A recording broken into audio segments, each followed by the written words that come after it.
我本是灵符山的一峰之主，可实力却不如最低等的杂役弟子，这也导致我的亲传弟子日日做着最低等的工作，而造成这一切的原因却是10年前灵符山与魔教大战，青云峰一脉除我之外，尽皆战死。于是天生废体的我接任了青云峰峰主之位。然而就在这一天，我那同样天赋极差的亲传弟子却要离我而去。师傅，弟子走了，您老珍重。检测到宿主即将与徒弟断绝师徒缘分，激活怪徒养成系统。系统，你能让我突破境界吗？不可以，本系统是为帮助宿主培养徒弟而生，可以通过完成任务提升徒弟崇拜值获得道具奖励。那道具奖励能让我突破吗？宿主真可爱，但还是不可以。不能让我突破，那有毛用？发布任务挽回慕容天，任务完成可获得技能盘礼包1，技能传承卡1，抽奖机会1，任务失败则任务失败会咋样？不会是抹杀吧？错，任务失败，本系统将强制宿主修炼辟邪剑法。萝卜头可是男人的象征，丢了还是男人吗？徒儿，乖徒儿，你且留步。师傅，您这是？徒儿，你走了，为师可怎么办？你忍心让为师孤零零一个人在这山里孤独终老吗？师傅放心，我下山之后会让家里送10个丫鬟上山，绝对不会让师傅一个人孤零零的。丫鬟好看吗？宿主，萝卜头是不是不想要了？为师不要什么丫鬟，为师只要你留在山上。慕容天神色古怪，后退一步。不要丫鬟要自己，这是什么虎狼之词？师傅，弟子去意已决，师傅莫要挽留。一定要走吗？就不能因为为师留下来？慕容天抬头望向眼前和以往判若两人的师傅，心中百感交集。弟子拜入灵符山是为了修炼，可这2年来，我的修为却……慕容天感受着自己断体中期的境界，眼神落寞。修为的事情急不来，你看为师都快40了，不也只有断体后期吗？慕容天闻言，眼神愈发落寞。实不相瞒，2年前弟子未婚妻上门退婚，弟子一时气不过，便与她定下了3年之约。如今3年已过2年，我却连她当初的修为都还没追上。不是，这3年之约咋感觉有点熟悉呢？师傅，弟子自知天赋不佳，断然不会是其对手。这3年之约便全当个笑话吧。少年苦涩开口，年少轻狂时许下的豪言壮语，可如今自己却还只是个断体境。什么话？我的徒弟可不比任何人差。闻言，慕容天诧异，抬头望去，只见虾人负手而立。管他什么天之娇女，我虾人的徒弟可不是谁都能欺辱的。那3年之约如今还剩下1年，我可以想办法给你提升修为，但你要是自己都放弃了，可就真的只能被人当作笑话了。你要知道，30年河东，30年河西，莫欺少年穷。少年闻言，只感到心跳加快，血液隐隐有些沸腾了起来。那原本暗淡的眸子，也在此时猛然亮起。莫欺少年穷。师傅，弟子不走了，哪怕只剩下1年的时间，弟子也会竭尽全力留在青云峰修炼。挽留慕容天任务完成，奖励技能盘礼包1，技能传承卡1，含入门级经验，可选定技能传承，抽奖机会1。他来了，他来了，他带着外挂走来了。打开礼包，获得1件开天门天灵镜消耗卡1，浮云掌气海镜时效卡5。嘿嘿，这技能听名字就很厉害。乖徒儿，你放心，有为师在，1年之后定会让你一扫前耻。闻言，慕容天有些激动，语气坚定道：好，我一定会亲自登上天雪宗山门，如约挑战秦浅月。不错，就保持这势头。你刚才说去哪里挑战谁？天雪宗秦浅月，那个天雪宗宗主的亲传弟子，如今已是归元境的秦浅月。就是他。徒儿，要不你还是下山吧。师傅，你说什么？宿主请3-4，辟邪剑法随时为你准备着。没什么，你先把东西放回去吧。好。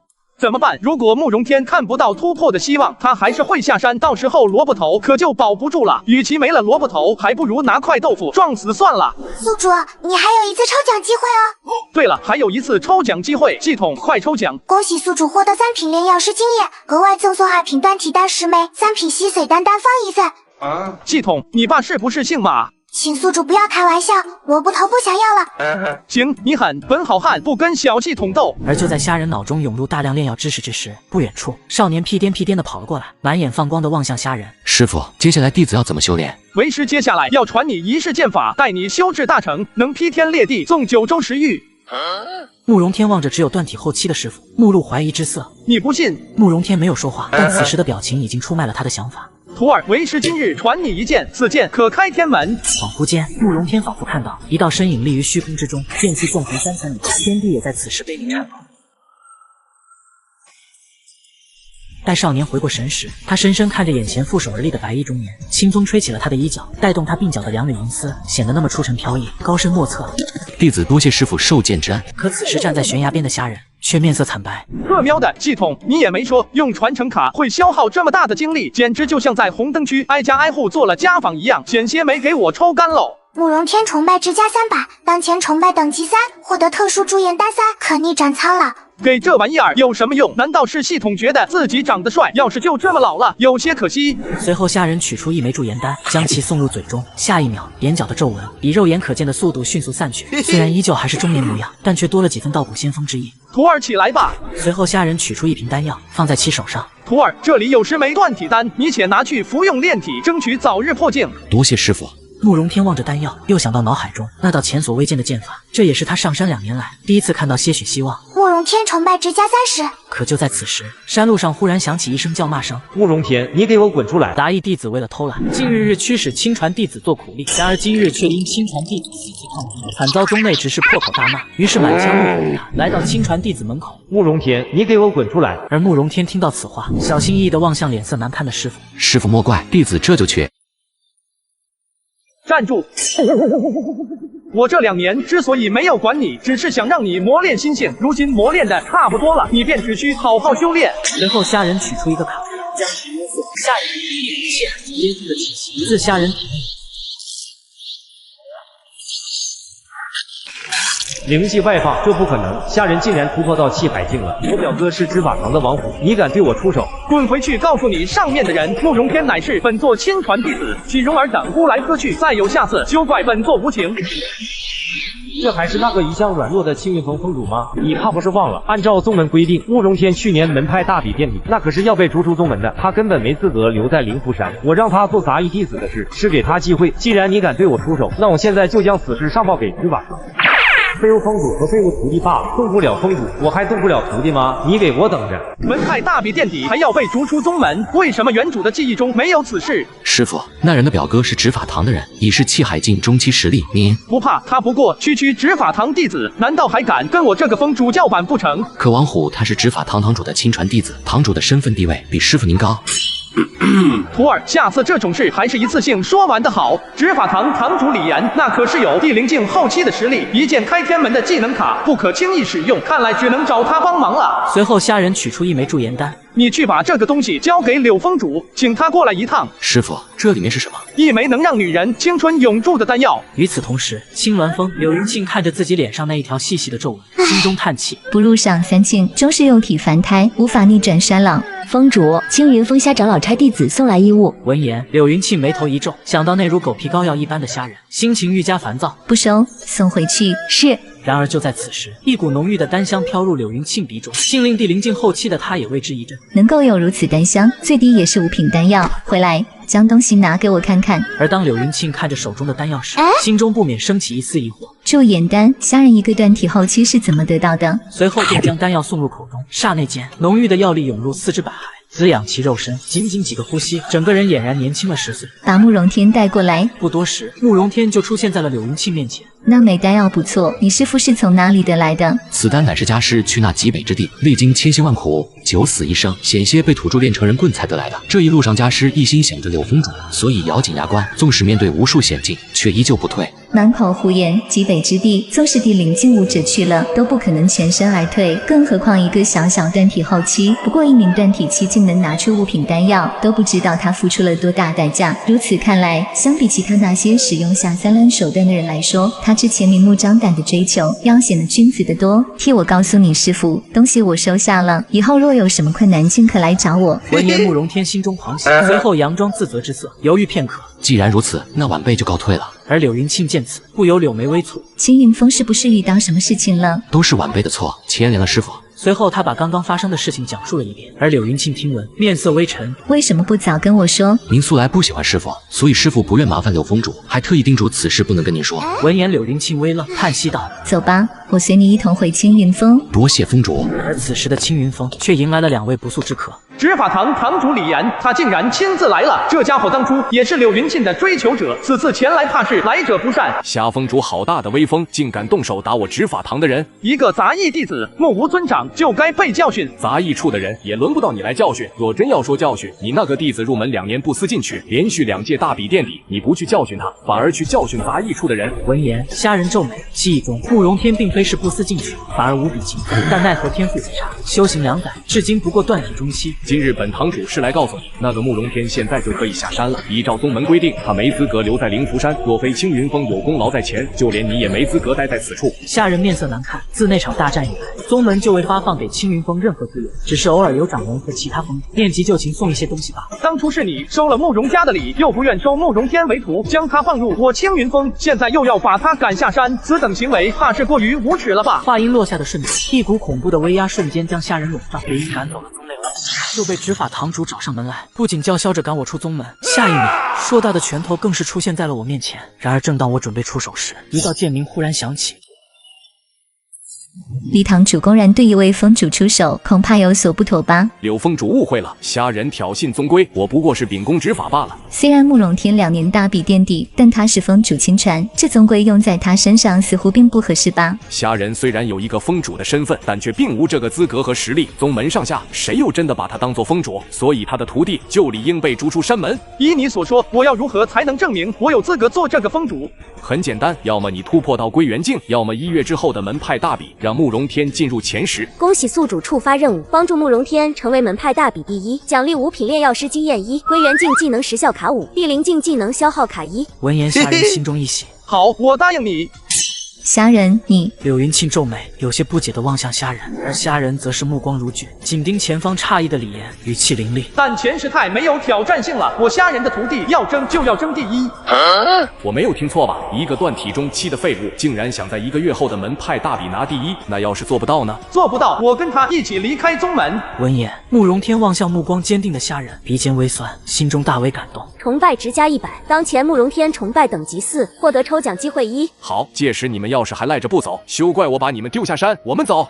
虾人，你太冲动了。青符峰的于正言已是气海中期，更是一名符师。慕容天想要争第1，几乎不太可能。不如你把他交给我，我会让他突破气海，保证他进入前10。柳峰主的心意，在下心领了。但他若连第1都拿不下，1年之后又如何去与那秦浅月一争高下？你难道还真的打算让他去天雪宗与秦浅月一战？这是自然，我虾人的徒弟绝非软弱之辈，言必行，行必果。徒儿，弟子在，你信不信为师？信。见此一幕，柳云沁心生疑惑，到底发生了什么，竟然让一个天生废体，一个天赋极差的2人变得如此自信？罢了，若你改变主意，随时去青冷峰找我。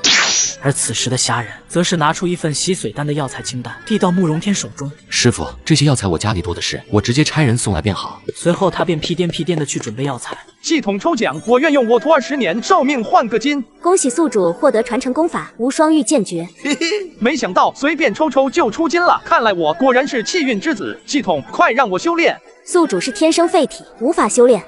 系统真的没办法能让我获得修炼机会吗？龙骨凤血也不行？不可以，本系统已与宿主命格绑定，重塑筋骨善改命格，本系统将消失，宿主也会随之死亡。具体原因请宿主日后自行探查。那我不是只有凡人的寿命，那我要你有何用？肉身终将受限，灵魂才可永存，请宿主眼光放得长远一些。而就在此时，少年屁颠地跑了过来。徒儿，今日为师再传你一部天地无二的绝世功法，助你踏上剑仙之路。刹那间，天地间风云大作，电闪整个苍穹好似都在此刻发起了悲鸣之声，四周的草木仿佛化作了一柄锋锐利剑，意图斩天裂地。好强的剑意，这难道是有绝世剑道仙使？与此同时，灵符山主殿掌门玄玉子望着那蕴藏无穷剑意的苍穹，令他感到暗暗心惊。究竟发生了什么，竟然能引动天地大势？给我速查！掌门，是于正元在符塔之内成功继承了200年前天剑峰主留下的天剑符。原来是天剑符，难怪能够引动这天地之势。虽然动静有些过于夸张，但也是合乎常理。而另一边的青云峰，当慕容天回过神来，一脸震惊地望向风轻云淡的虾人。这功法恐怕是天阶功法吧？弟子谢师傅传道。崇拜值加100。慕容天当前崇拜等级5，获得地阶中品身法5技，浮光掠影传承卡1，地阶上品5技，奔雷剑传承卡1。好了，快起来！这一次的门派大比，你要是拿不到第1，咱们师徒两可都得被赶下山了。师傅放心，弟子就算拼了这一条命，也一定不会让师傅失望。慕容天坚定开口，此时在他心中，虾仁已经完全变成了一位隐士高人。好好修炼，为师等你成为真正剑仙的那一日。而接下来的数日，灵符山议论之声大起，其一是因为于正元成功继承那数百年来无人敢污的天剑符，其二则是嘲笑虾仁师徒不自量力，妄图染指大比第1。而就在这一日，青云峰火房内，虾仁与慕容天正在不断的将灵药放入铁锅之中。师傅，丹药真的能用铁锅烧出来吗？为师说可以，那就可以。可弟子从来没见过有人拿菜刀切药啊！你懂什么？为师这是在控制剂量，免得一不小心给你小子吃多了，万一突破太快就不好了，容易心浮气躁。师傅，那这吸水丹是几品丹啊？为什么弟子从来没听说过？3品。是。把嘴闭上。以前怎么没发现这小子的话这么密？师傅，最后一个问题。说。您到底是什么境界啊？此时少年双眼带有希冀好奇之色，这已经是他这几天来第30次问这个问题。断体后期。我不信。师傅，我可是您亲传弟子，有话好说，别动手。师傅，我错了，我下次不问了。丹药，师傅，丹药要糊了。为了给徒弟炼制吸水丹，虾仁竟拿出一口铁锅，随后将药材放入其中。1刻钟后，两人望着锅内那乌漆嘛黑的浆糊，双双陷入沉默。师傅，这真是丹药吗？能吃吗？乖徒儿，快吃吧，这可是好东西。见此一幕，慕容天心中悲催，随即面色一狠，将其全部灌入口中。就在丹药入口的瞬间，其身躯也变得通红，紧接着便有一股特殊的力量开始冲击他的经脉，而随着冲击力量越来越强，一股难以忍受的剧痛轰然袭来。淤塞的经脉居然有了扩张的迹象，这是师傅在为我改善天赋，不能辜负师傅，也唯有天赋变好，才有机会踏上天血宗。崇拜值加30。看来系统出品的丹方确实精品，不过这家伙倒也坚强，可想要逆天改命，哪有那么简单？必须要承受常人所不能忍受的痛苦。而就在此时，一股令人作呕的味道飘入虾仁鼻中，虾仁转头望去，只见慕容天身上开始飙出一些恶臭液体。没想到洗髓丹的威力这么大。而就在虾仁清洗完时，远处脸上乌漆嘛黑的慕容天飞奔而来。师傅，我的经脉似乎扩宽了不少，现在运气时都感觉顺畅无比。弟子这就让家里再送几百斤药材过来。此丹虽然药效上佳，但一人却只可吞服1次。别不知足，你现在快去修炼，等你到了气海境，为师会再传你2本武技。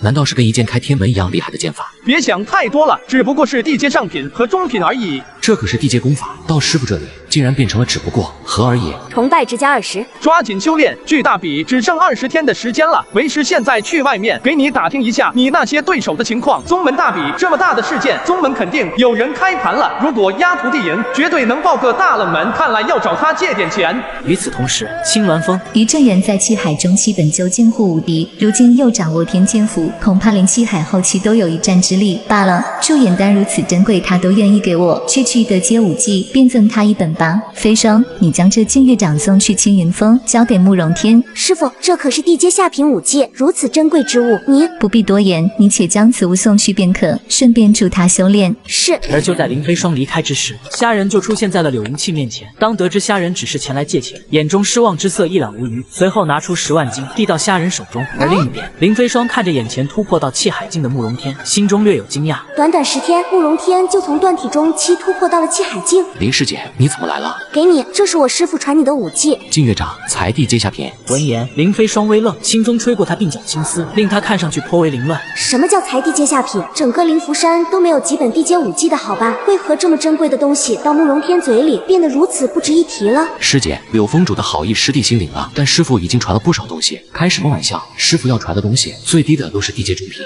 修炼这玩意儿做什么？浪费时间吗？这可是地阶武技，你确定不要？不要不要。随后，有些木讷的林飞霜转身离开。然而就在回山途中，却遇到了迎面走来的虾仁。林师侄，你手头上有多少现钱？能不能借给峰主？峰主保证让你20天之后翻3倍。闻言，林飞霜皱眉，取出一枚储物戒，有些犹豫。应该有1万金吧。够了够了。随着虾仁离开，山路上只留下了那在风中有些凌乱的女子。哎，我的钱是不是没了？而接下来的数日，虾仁在教导着慕容天武技身法的同时，也收获着来自徒弟的崇拜值。就在慕容天崇拜等级达到6级时，系统解锁了虾仁的天赋精通面板，同时也获得了一次抽奖机会，但却只抽到了一根逗猫棒。系统，你说说你这么大身家，就给这个玩意儿寒不寒碜？系统出品，必属精品。虽然只是小小的逗猫棒，但也是万千逗猫棒当中的极品，堪称棒中之皇，大有作用。你可拉吉尔岛吧，纯忽悠人。然而又过了几天，就在慕容天练剑之时，不远处却屹立着两个身影。他们望着眼前那足以轻易地接下平武技的地方，一时之间愣在原地。柳姑娘，灵符山什么时候有这么一套厉害的剑法了？灵符山根本没有擅长剑道之人，唯一一个天剑峰主还早就过去了，而且其擅长的乃是符剑，并非纯粹剑法。难不成这真的是虾仁教的？就在两人震惊之际，此时虾仁却平淡开口：“还凑合，准备吃饭吧。剩下的2式为师下午再教你。”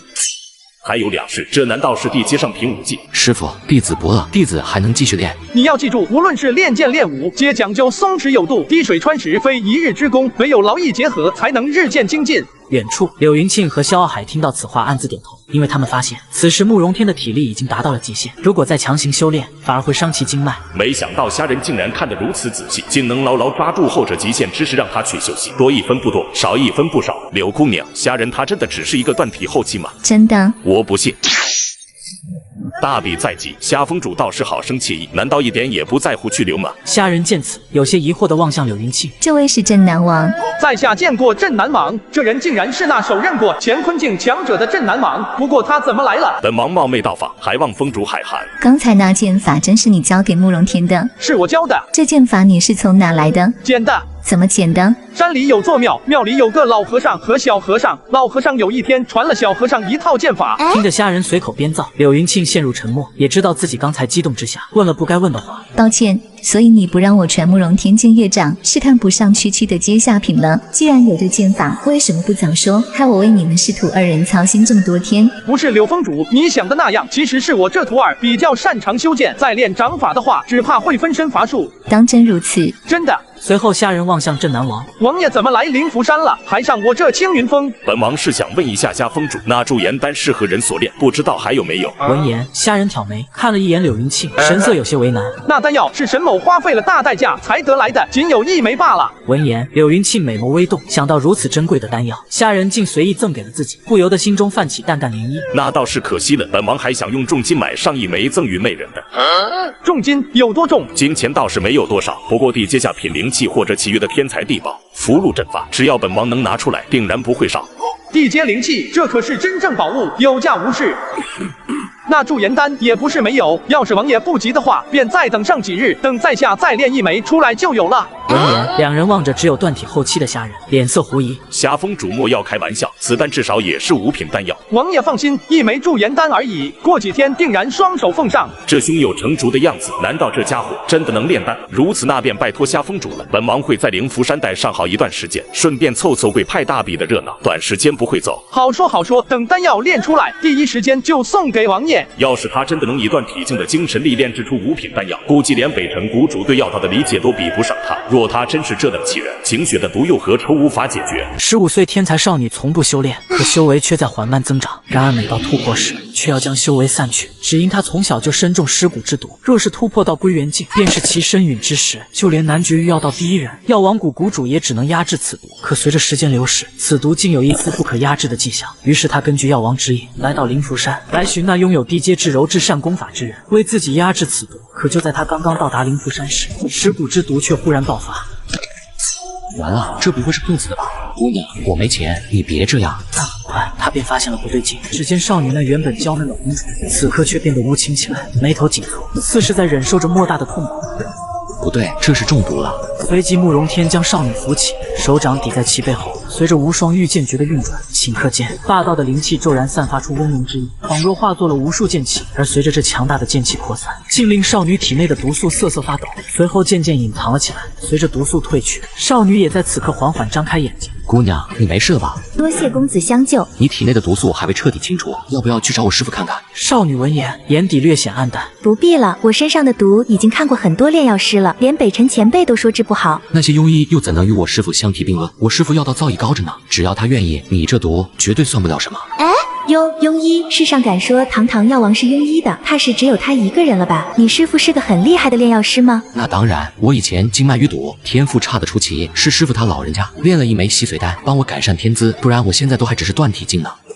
我在药王谷待了这么多年，可还从来没见过能帮人改善天资的东西。对了，在夏青云峰慕容天还未请教姑娘方面。萧景雪，你不会就是镇南王的女儿吧？然而就在此时，一声浑厚焦急之声自山上传来。景雪，景雪！慕容天回头望去，只见萧傲海踏风而行，几个踏步就落到了萧景雪的身边，满脸急色。景雪，你没事吧？多亏这位慕容公子刚才替我运气调理。虾人的徒弟，他怎么会在这里？晚辈慕容天见过镇南王，免礼。刚才还要多谢慕容小友相救了。王爷，晚辈是奉家师之命来送丹药的。这可是那驻颜丹。正是此丹。而一旁的萧景雪望向驻颜丹，美眸之中顿时诧异起来。此丹圆润如玉，药香沁人，如此完美无瑕的丹药，是哪位药道高人所炼？好，此丹本王收下了。若真有效果，该有的报酬绝不会少的。你先回去吧。而随着慕容天离开，萧景雪也讲述了刚刚所发生的事情。如此霸道凌厉的灵气，居然能压制蚀骨之毒，地阶功法显然不可能做到。莫非他修炼的是天阶功法？与此同时，青云峰，你说你遇到了萧景雪？师傅，他好像中了什么很厉害的毒。本来弟子还想带他来师傅这医治的，但他似乎不太相信师傅的医术。你可别什么人都往为师这引，他又不是为师弟子，为师凭什么要治他？难道连师傅您也治不好那个毒？为师是什么人？一点小毒而已，想治还不是分分钟的事，只是非亲非故，为师懒得出手罢了。该吹嘘的时候还是要吹嘘的，反正这小子也不可能蠢到跟人家说我能治。距离大比只剩下15天，你要抓紧时间修炼，可莫要让为师失望。而接下来的15天，虾人会时常炼制一些丹药，而慕容天在看到那黑乎乎的液体时，再也没有露出嫌弃的表情。尽管他的境界依旧停留在气海初期，可2部地阶武技却早已熟练。15天的时间一闪即逝，就在灵符山大比的这天，虾人刚刚坐下，一旁就传来李岩不满的声音：“这里可是宗门峰主座的位置，断体境的人应该站在那边看。”闻言，众多峰主神色古怪地望向二人。李岩还是对虾人之前追求柳云沁的事不满了。然而面对李岩的暗瞒，虾人则是望向玄玉子。请问掌门，我是宗门的峰主吗？玄玉子闻言，有些诧异地望向虾人。总感觉这家伙似乎变得跟以前不太一样，但具体哪里不一样，又不太说得上来。但感受到众多峰主投来的目光，玄玉子只得无奈点头。自然是的。听见了吗，李堂主？等大比之后，你就不是了。本堂主会亲自将你二人逐出山门，那恐怕要让堂主失望了。那本堂主就拭目以待了。而众人见虾人如此平静，下意识地看了一眼慕容天。气海初期，难怪。而就在此时，玄玉子上前几步。今日乃我灵符山门派大比，诸君入山已有10日，到了检验修炼成果之时，若不想让师门长辈失望，想在同辈之间脱颖而出，成为那颗熠熠生辉的星辰。玄玉子侃侃而谈，那每年一次连词都不变的套话，说的下方一众弟子热血沸腾。恍惚间，虾人想起了前世在校期间听了太多这种鸡汤，也想到当初别人随便忽悠几句，一众学生就抱着自己家长哭得稀里哗啦，然后含泪花钱买一套从来不会去翻的书，等一篇感人肺腑的鸡汤讲完，便有峰主安排众弟子抽签。师傅，弟子是18号。可还未等虾人开口，一旁青灵峰的沐峰主却在此时忽然开口：“小春啊，看来你进入前50已经是板上钉钉的事。”被称作小春的少女此刻也松了口气，随后瞥了一眼慕容天。小春师侄虽然只是气海初期的修为，但却掌握了一套玄阶中品剑法，一些用丹药堆砌修为的阿猫阿狗断然不是小春师侄的对手。闻言，虾人望向沐峰主和李岩：“既然二位这么不相信我的徒儿慧眼，不如就来打一个赌如何？”你想赌可以，但是你有钱吗？之前借来的钱已经压住了，现在没钱了怎么办？然而就在此时，一道温婉的声音传来：“我这还有5万金，借你，你能还我8万。”而还未等玄玉子等人诧异，旁边又有一道声音传来：“难得见此盛世，本王也来凑凑热闹。不过本王是皇室中人，不宜参与赌局。这里有20万金，便交余下峰主，全当本王参与了吧。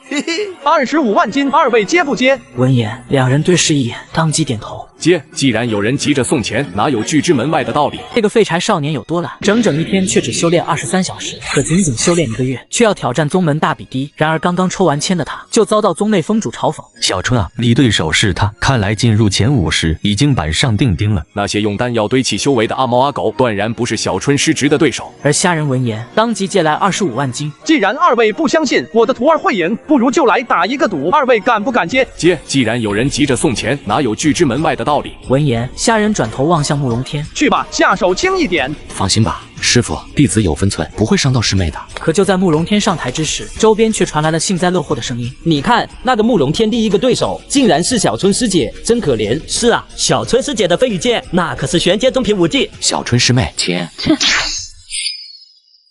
小春这孩子一上来就施展飞羽剑法，若是一招就把慕容天打下擂台，那岂不是拉了夏风主脸面？小春师妹得罪了。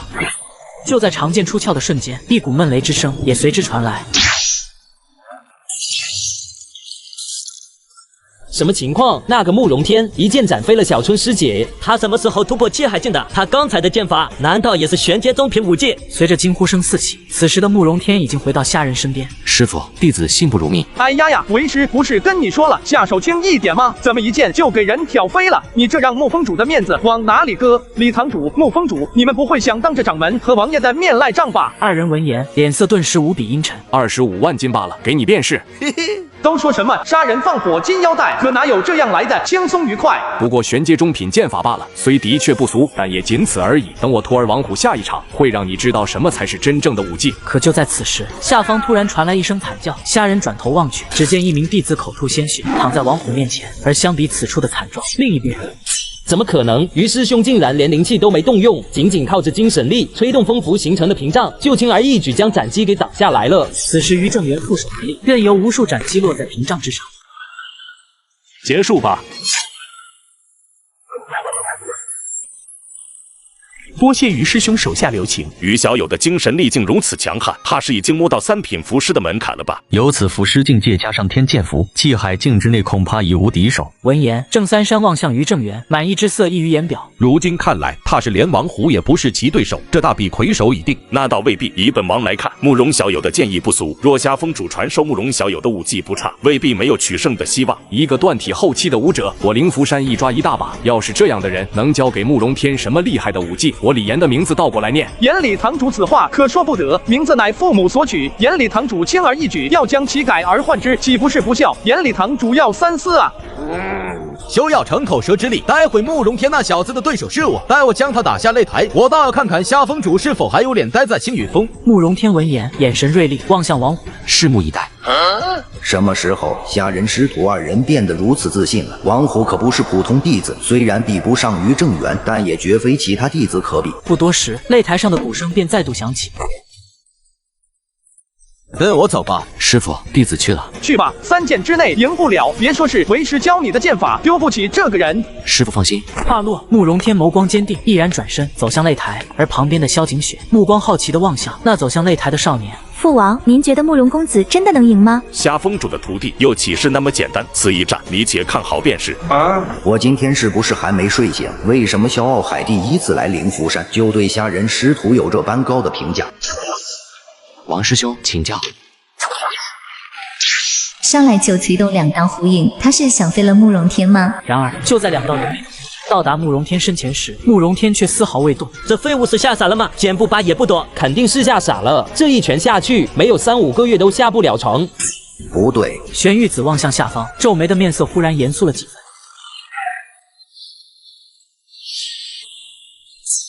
是残影。王师兄是在打空气吗？好快的速度！见此一幕，诸多峰主脸色微变，李岩那原本的笑容更是在这一刻僵住，随即变得无比难看。这是身法武技，就连玄玉子与郑三山也是对视一眼，目露凝重之意。这身法武技恐怕已入地阶水准，有此身法相助，王虎想赢估计没有这么简单。你有本事跟我正面一战，躲躲藏藏，算什么英雄好汉？既然如此，便如你所愿。闻言，王虎心中一喜，下一秒，3道猛虎虚影骤然出现，瞬间将慕容天包围。这虎啸拳的最后一拳已经隐隐触碰到地阶武技的水准，就算是气海后期也不敢正面硬接这一拳，更别说气海初期了。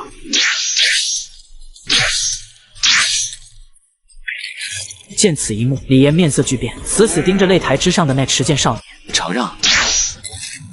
师傅，信不如命，一剑解决。总算没给为师丢脸，不枉费为师这些日子这么辛苦的教你练剑。总有些人喜欢把功劳揽在自己身上，就凭你一个断体后期，也不掂量自己的斤两。此等剑法身法，若无柳峰主的指导，慕容天怎么可能学会？李堂主多想了，我没有教过慕容天剑法，我也不擅长剑法。闻言，李岩双目微眯，紧盯虾人。你刚才说这剑法和身法都是你教的，不是柳峰主教的？有问题？那你会这套剑法吗？这我还真不会，但也不能就这样承认啊！你觉得呢？你若不会这剑法，那我便有理由怀疑慕容天为了提升实力勾结魔教。慕容家是要到世家，根本不可能教他这剑法。更何况慕容家今年生意受挫，在天寒城已经沦落为3流家族，怎么可能还有钱买这剑法？生意受挫，难怪让家里送洗髓丹的药材时等了足足10天，原来其中竟然发生了这种事情。而按照门规，勾结魔教，轻则废除修为，逐出山门；重则处死。你可有证据？若是没有，我还说你跟魔教勾结。而此时掌门玄玉子有些不悦地望向李岩，若无证据，怀疑并不成立。夏风主自有机缘，何必追根究底？我觉得执法堂跟魔教勾结都有可能，唯独青云峰绝无可能。夏风主当年修为虽浅，却也大义赶往魔教战场，不畏生死，这样的人又怎会与魔教勾结？若非与魔教勾结，青云峰又是从何处得来的这高阶剑法？随着此道声音传到众多弟子耳中，一时之间议论之声四起。不可能吧？我不相信夏风主和慕容天是这种人，也许那剑法是青云峰前辈所留遗泽呢？是啊，夏风主平日对我们这些弟子还是挺关怀的，从不以势压人。那他也许就是演给你们看的呢，可别被小人蒙蔽了心智。此时尽管大部分人都不太相信，但也有执法峰一脉的弟子在帮着自家堂主说话。慕容天闻言，脸色涨得通红。执法堂侮辱自己就算了，居然还陷害自己师父跟魔教勾结。而看着自家徒儿气得涨得通红，虾人眉头微皱，随即在脑海中询问：系统有没有什么办法能让我现在获得奔雷剑的技能卡？宿主可以选择用现有技能卡进行指定抽奖。有这技能，你咋不早说？宿主之前咋不早问？用4张气海境的浮云掌时效卡抽奖奔雷剑法技能卡，最好是乾坤镜。宿主寿命不足，不予兑换。你下次要扣我命的时候，能不能提前说一声？宿主下次做梦能不能现实一点？行了行了，赶紧给我兑换抽奖，反正只要是奔雷剑就行。与此同时，外界慕容天，你最好从实招来，你的剑法到底是谁人教的？倘若真等我们查出来了，到时候你可连坦白的机会都没了。弟子说了，弟子绝对不会行背信弃义之事，此剑法乃是我师父亲自传授，与魔教有何干系？你师父一个区区断体后期，连灵气都无法运用，若非与魔教勾结，又怎会得来这般剑法？我看你们青云峰就是蛇鼠一窝，宗门毒瘤。随着声音传开，诸多执法堂弟子纷纷附和：就是掌门，速速将这2人逐出青云峰，若是放任他们不管，天理难容。出口！瞬间，清灵且带着无上威严的声音传遍全场，地灵境巅峰的威压更是瞬间将一众弟子笼罩。是非曲折自有公道，你说这剑法是魔教给他们的，就拿出证据来。柳峰主如此维护这对师徒，莫非是跟姓虾的以形苟且，看不得李某说他不好，还是说放肆？瞬间，一股更强大的威压袭来，不少弟子面色一白，直接跪在地上。你身为执法堂堂主，却一而再再而三，极力将勾结魔教的帽子扣到他人头上，意图挑起我灵符山宗门不睦，究竟意欲何为？掌门息怒，是李某失言了。既然无凭无据，此事就此作罢。然而话音刚落，便听一森冷之声传来：不行，慕容天是我唯一的徒弟，你冤枉他与魔教勾结，此事难道想就此结果？明明只有断体后期的我，却成为了灵符山的一峰之主。因当初与魔教打，青云峰一脉除我之外尽皆战死。之后掌门见我可怜，就令我接替了青云峰峰主之位。然而如今却被执法堂主诬陷，说我与徒弟勾结魔教，只因我徒弟在宗门大比，一剑战胜了他的亲传弟子。可就在其余峰主为我说话，掌门为我撑腰时，只有断体境的我却要挑战执法堂主。既然你不相信武技是我传授的，那就等我徒儿拿到大比第1之后，我和你比一场，就用奔雷剑赢你。众人闻言皆是一愣。断体期的虾人要挑战归元后期的李岩，这不是纯纯挨揍吗？但虾人是青云峰那一代唯一活下来的人，不能看他出事。好了，稍后我会送一些丹药去青云峰，斗气之举就到此为止吧。多谢掌门好意，但是我徒儿不能白白受委屈。好，我倒要看看你有什么本事与我一战。你还不劝劝你师父，没必要为了一时的运气换来伤痕遍体的下场。而面对柳云清的劝解，慕容天却是摇头，目光坚定且带有期待之意。我相信师父。好了，徒儿，接下来为师等着看你夺得大比第1。师父放心，徒儿一定会赢。随着时间流逝，大比也在飞速的进行着。于正元依旧与之前一样，所有的攻击都被其身边的御风符挡下。随后抬手，符文闪烁间，便将对手吹下擂台。可令众人惊讶的是，慕容天依靠迅猛如雷的剑法，让对手连一脚也触碰不到。本以为今年的门派大比，唯有王虎能与正元一战，未曾想慕容天竟成了正元最后的对手。虾峰主，你这是在干嘛呢？大比总决赛这么精彩的场面，肯定要记录下来啊！咦，你又换手机了？这手机还挺贵的吧？不贵，这是我在爱回收上买的2手 iPhone 16，比新机便宜了1000多呢。真挺划算的，靠谱吗？靠谱，爱回收是专业手机回收的上市公司，他们家卖的2手手机都是自己回收的自营精选好货，专业质检，1年质保，买卖2手手机认准上市公司爱回收。那你可要录好了，马上就要大比总决赛了。于师兄，你好帅！慕容天也太自大了，就算学了地阶剑法，也不可能是与师兄的对手。而慕容天听着场外那阵阵嘘声，却神色平淡。做了2年杂役弟子的工作，已经令他的心性早已今非昔比。如今他的内心只有满满的激动，目光炙热地望向前方负手而立的于正元。今日我要用师傅教的剑法一战扬名。青云峰、慕容天、金扶风、于正元，请先出招吧。闻言，慕容天拔出身后长剑，顿时剑影响彻，如同闷雷滚滚。然而就在这一剑斩落之时，忽然狂风骤起，在于正元身前化作一道流风屏障。可等慕容天望向于正元时，却发现后者都未曾移动分毫。再来，慕容天再度将手中长剑直刺而去，随着奔雷剑第二式使出，整个擂台之上都有雷鸣炸响。而面对这声势浩大的一剑，于正元依旧是面不改色，眸光微凝。下一秒，狂风吹过，那些雷光剑影竟瞬间溃散。最强的2剑都出了，连于正元的风符屏障都破不了，就这还想赢？别急，我教的徒弟怎么会只有这2把刷子？然而就在此时，异变突生，于正元怎想第3剑平地起惊雷。可面对这远比前2剑更强的剑影，于正元只从背后伸出一只手，掌心有浮光流转，狂风符。随着符文涌现，其周身的流风骤然暴虐起来。于正元望着身前被雷光撕碎的衣袍，目露惊异。好强的一剑，慕容师弟好剑法，接下来可要小心了。只见其虚空一指，一道符文当场绘制而出，如同锋锐无比的剑芒。剑去！霎时间，无数剑光奔涌，如自9天之上垂落的银河。慕容天目光凝重，再度施展奔雷剑第3式，但就是这般强大的雷光，在那剑光银河面前却寸步难行，仅仅几个呼吸间就彻底退散。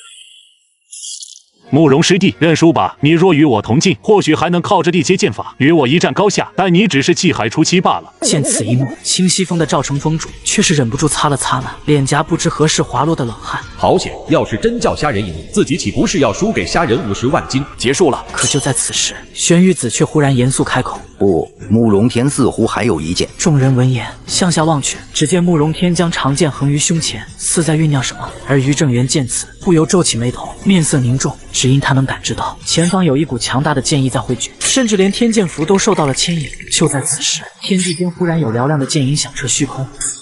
当初天地异象发生的中心，好像位置并不在青扶峰，而是在青云峰。于师兄，除了奔雷剑之外，师傅还传了我一剑，请君试之。慕容天抬头，强大的剑意在其周身汇聚，手中的长剑更是有道道寒光吞吐。好强的剑意！于正元面色凝重，在此刻，他极力催动身前的那虚幻符文，一剑开天门。凌厉的剑气袭来，令于正元心中升起一股死亡危机，避无可避。正元，小心！然而正当他准备下场救人之际，那道耀眼剑光却停在了于正元面前，并未继续。于师兄，承让！于正元深深地望向眼前面色惨白的慕容天，抱拳回礼：“慕容师弟好剑法，多谢师弟手下留情，是我输了。”恭喜宿主帮助徒弟成为门派大比第一，获得5品炼药师经验1，技能卡里包1。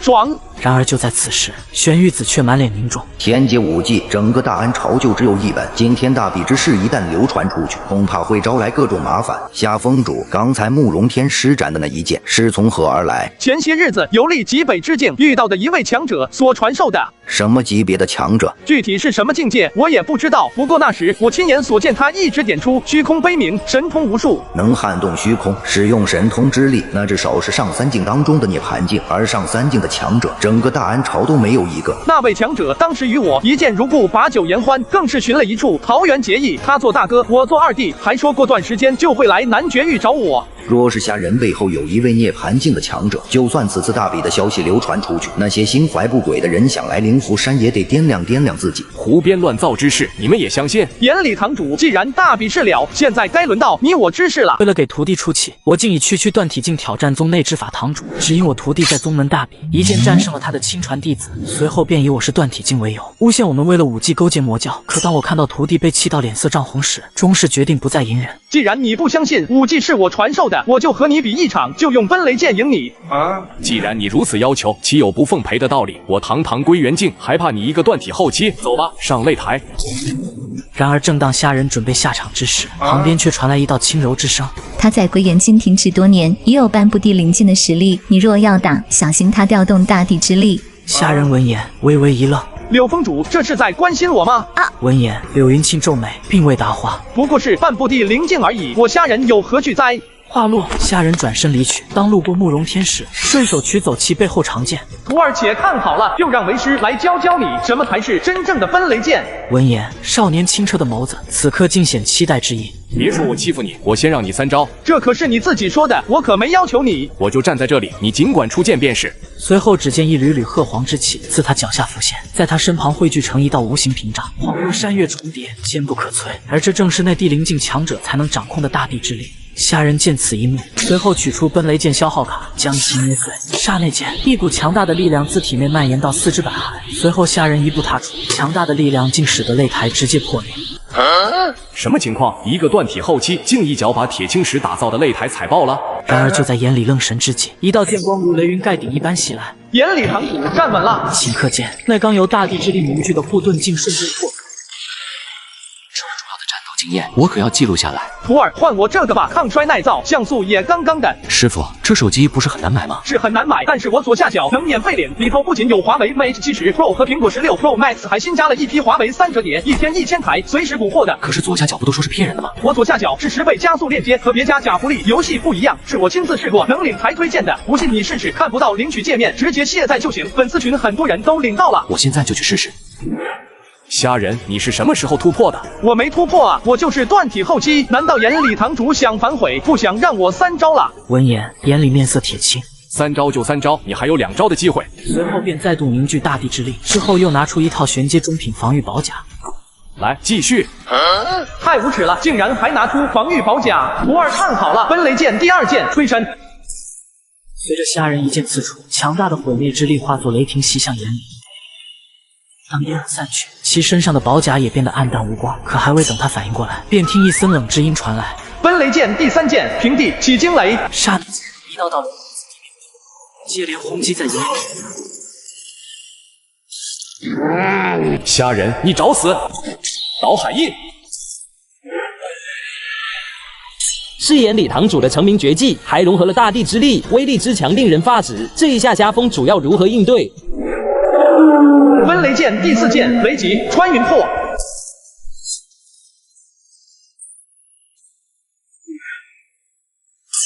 我的拿手武技竟然被如此轻易的破开了。然而下一秒，一股更为强大的剑意袭来。奔雷剑第5剑，天雷动乾坤。刹那间，天空忽然有惊雷骤响，随后便有一道霹雳巨剑轰。 随着尘土散去，众人只看到一道持剑白衣，傲然立于雷海之上，显得那么风轻云淡。见此一幕，诸多风主眼中显出浓浓的惊骇之意。这一剑所蕴含的雷霆之威，就算是货真价实的地灵境强者都不敢应接。而此时，虾人转身，手中长剑朝慕容天抛去，下一秒，长剑精准无误地归入剑鞘之内。徒儿，这奔雷剑的奥妙，你可看明白了？师傅，徒儿看明白了。 师傅真的有爱，升级客服都让我选配了。那是，这次可是年前新链接，现在上线，还有新年津贴，先到先得。不用拉人助理吧？不用，不过大家注意了，这批只有我这有，想参与活动的要从我这个视频左下角下载，上线领个上古神剑，几刀就能秒 BOSS，10倍加速升级，苹果、华为任你选。崇拜值加20，慕容天当前崇拜值等级7，获得奖励灵犀壤1，仙灵全员1。灵犀壤、仙灵全员，这玩意有什么用？灵犀壤内有乾坤，能有效帮助灵草灵药加速生长，提升药效，提成天地灵气，初始范围3丈，随着时间增长而自动扩大范围。仙灵全员，灵泉之液源源不断，能驱病除灾，可使枯死草木重现生机，亦可帮助武者修炼。系统，这次你咋这么大方？与此同时，外界众人此刻目光炯炯地望着虾人，神色狐疑。 无论怎么看，这家伙似乎都只有断体后期的境界，但刚才那5剑又不是假的，这到底是怎么回事？而此时，虾人望向清溪峰的赵峰主，嘿嘿，那个赵峰主，虾峰主莫急，稍后我会差人将50万斤分文不差的送上青云峰的。嘿嘿，赵峰主大气。我也想小气了，但若是来上那几剑，我也不会很轻松啊。掌门，门派大比已经结束，我就先回青云峰了。言罢，便转身离去。 嘿嘿，得赶紧回去看看这灵犀壤到底有多神奇。而另一边，柳云清望向萧傲海，如果他身后那位涅槃境强者是真的，那景雪姑娘的尸骨之毒或许还有救。我看他跟柳姑娘你似乎关系不浅，不知道能否代为开口。王爷言重了，我与虾人也不过是点头之交，关系不是王爷你想的那样。闻言，萧傲海有些狐疑地看向柳云清。不会吧？那他为什么把这么珍贵的驻颜丹都送给了你？你又赶着想给他送地阶武技，你们当真是点头之交？王爷，我们真的是点头之交。真的吗？真的。本王不信。算了，谁让小敖海对我有救命之恩呢？既然王爷都这么说了，那晚上我就陪王爷去青云峰一趟吧。萧傲海闻言感激点头。多谢柳姑娘。为了种植灵药，下人竟让徒弟取来一袋废药，随后将废药种在土壤之上。而随着废药种下，旁边那一小口泉眼也在此时缓慢下降。下一秒，那几株已经枯萎的灵药，竟然以肉眼可见的速度重新恢复生机。我还以为师傅要这些废药是准备用来药浴或者做菜的呢。而下人望着眼前恢复生机的灵药，面露满意之色，随后将锄头递给慕容天。徒儿，这地方就交给你了，为师希望明日能看到你把这10亩地犁完。多少？不多，也就10亩。那师傅您为什么不自己挖？天将降大任于斯人也，必先劳其筋骨，苦其心志。可弟子就算是牛，一晚上也犁不完10亩地啊。那就先犁5亩地。少年闻言苦涩点头。对了，师傅，刚刚回来的时候遇到了萧王爷和柳峰主，现在正在大殿等你呢。他们来做什么？难道是驻颜丹效果显著，来给自己送地阶灵气了？ Nice。徒儿，你把这些灵药按类分拣后栽种好，为师待会回来检查。可是师傅，弟子不会啊。对了，还有技能卡礼包没开呢，让我看看都有什么技能。系统打开礼包，获得金刚不坏功、地灵镜消耗卡1、六脉神剑、归元镜巅峰时效卡5。系统，这里可不是武侠世界，金刚不坏和六脉神剑真的能发挥出威力吗？请宿主不要质疑本系统，只有宿主想不到，没有本系统办不到。而当下人来到青云殿时，萧傲海则是第一时间笑脸相迎。咦，虾峰主你又换手机了？这手机还挺贵的吧？不贵，这是我在爱回收上买的2手 iPhone 16，比新机便宜了1000多，真挺划算的，靠谱吗？靠谱。爱回收是专业手机回收的上市公司，他们家卖的2手手机都是自己回收的自营精选好货，专业质检，1年质保。买卖2手手机认准上市公司爱回收。王爷今日来青云峰，所谓何事？萧傲海闻言拱手一礼，随后朝柳云庆眨了眨眼。听说霞峰主要到境界极高，连堂堂药王在你眼中都只能算作是庸医，所以我们来此是有一件事想请你帮忙。我什么时候说过这话？是小女亲闻慕容小有所言，她说虾峰主不是一般的炼药师。好小子，竟然敢坑害师傅！这话要是传到药王谷那边，整个南绝域的炼药师不得一人一口唾沫把我给淹死。我徒儿无心之言，望王爷见谅。我不过是个断体后期而已，论药道境界，又怎敢与北辰谷主相提并论？随后皱眉望向眼前少女。 6品药王都治不好的麻烦事，可别想赖到我身上。可就在此时，3道神色古怪的目光紧盯虾人。这世上能有5件匹飞半步的灵境的断体后期？我说我真的只是断体后期，你们信不信？不信。 你说的有事找我帮忙，不会是给郡主治病吧？若是此事，恕在下无能为力。那不知下峰主是否可以代为引荐那位上3境的强者？闻言，虾人皱眉，非是在下不愿意引荐，只是我那位义兄素来神秘，若是3年5载不来，岂不是反而耽搁了郡主的病情？萧傲海闻言，脸色暗淡。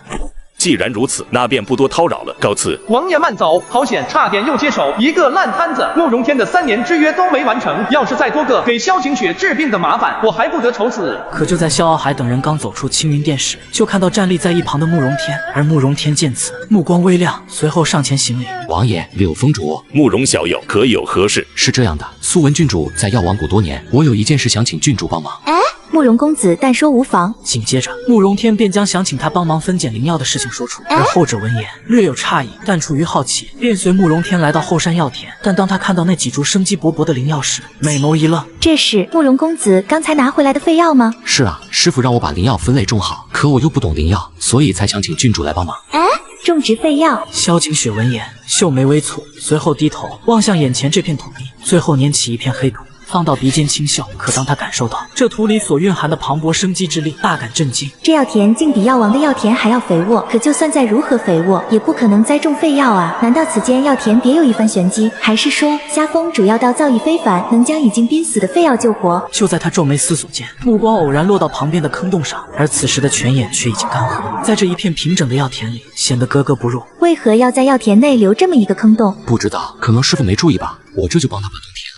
说完，便将坑洞埋了个严严实实。好了，这下看起来顺眼得多。而此时的萧景雪正在熟练地分拣着袋里的灵药，当翻到后面时，其神色变得古怪起来。只因除了最上面的那一层废药之外，下面全是完好无损且在市面上价格不菲的灵药。虾峰主不是要废药吗？那这些又是？也是师傅让我拿的。他说趁着徐堂主不在灵药堂，随便拿一些灵药。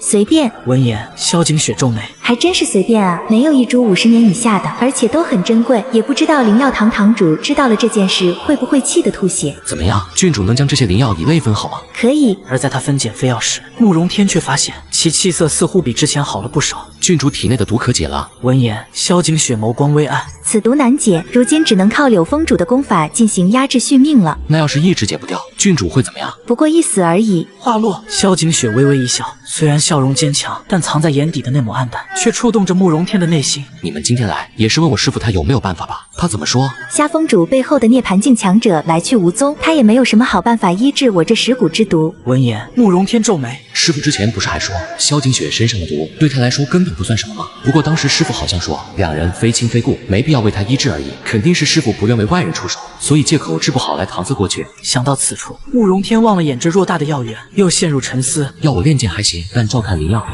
与其让自己这个外行来看管灵药，不如再拉个人进清云峰。想到此处，他的神色忽然严肃，语重心长的开口：郡主，你想治好身上的毒吗？自然是想的。其实我师傅他曾跟我说过，你身上的毒对他算不得什么。此话一出，萧景雪那忙碌的玉手为之一顿，呼吸都急促了几分，随后抬头望着慕容天那一脸认真的神情。可为何虾峰主先前在殿上？那是因为师傅他不喜欢多管闲事，尤其是外人的事。在我来青云峰之前，师傅他从不显山露水，哪怕被人辱骂也淡然笑之。也是1个月前才开始传授我功法武技的。慕容公子入门2年，为何虾峰主要等到1个月前才传公子这些？我觉得那2年时间，师傅是在考验我。天将降大任于斯人也，必先劳其筋骨，饿其体肤，空乏其身。所以想要让我师傅愿意出手为你驱毒，你得成为他的弟子，也就是我的师妹。闻言，萧景雪内心触动，思虑良久。拜师一事，事关重大，我还需回去询问父王才行。而慕容天见他有些异动，心中大喜。要是有他留在青云峰，以后这药园的事情都能交给他来照看，我也能专下心来练剑，来应对不久之后的3年之约。而就在萧景雪离开不久，下人就负手走了过来。当看到放置仙灵泉源的泉眼不见时，顿时一愣。徒儿，这里的泉眼呢？泉眼，弟子没看见泉眼啊，只有一个坑，让我给填了。填了，仙灵泉就这么让人给填了，废药发财大计就这么毁于一旦了。逆徒啊逆徒，为师今天跟你拼了！系统，仙灵泉源还有救没有？没了。闻言，虾人顿感呼吸一滞，随后冷冷地望向慕容天。宿主不用心疼，仙灵泉源已经跟灵犀壤融合在了一起，泉液虽然无法取出使用，但依旧能够有效作用于灵犀壤内的灵药。幸好效果还在。下一秒，虾人又拿起逗猫棒。师傅，您没吃饭吗？为了报答恩人，男子竟要送其剧毒宝甲，但仔细一看，宝甲之上的剧毒却仅仅只有1缕，并不会伤其性命。随后更是拿出1枚解毒丹。你这样试探他是否会解此毒，不怕他知道了之后怪罪于你？怪罪与否，本王没有其他办法，只求他救我女儿一命。事后要任何补偿，哪怕要了本王这条命，本王也绝不会皱一下眉头。闻言，柳云清美眸微闪。霞峰主他们师徒如今正处难关，到时候王爷可给予一个纯元山名额，全当罪礼。虾人啊，我也只能帮你这么多了。翌日清晨，当下人收到这地阶下品宝甲时，凭借5品炼药师的经验，只一眼便发现了不对劲。这是郡主所留下来的蚀骨之毒，真当我傻子？这么明显的意图，还想套路我？随后便随手将宝甲挂在大殿上，向清溪峰方向走去。然而就在他离开不久，慕容天便走进了大殿。师傅又去哪了？可就在说话间，忽然看见了一旁挂着的幽蓝宝甲，随后将其拿起，紧接着一股略有刺骨的痛感传来。这上面是郡主所中之毒。随即便想到当初给萧景雪运功驱毒时的场景。我的功法对这毒有镇压驱除的作用，一直以来都是师傅帮我，虽然只是一件小事，但今天我也终于能帮师傅了。话落，便直接运转无双御剑诀，而随着剑诀运转，凌厉锋锐的剑意在此时阵阵激荡。顷刻间，一团黑色的液体便浮现在宝甲之上，腥臭无比。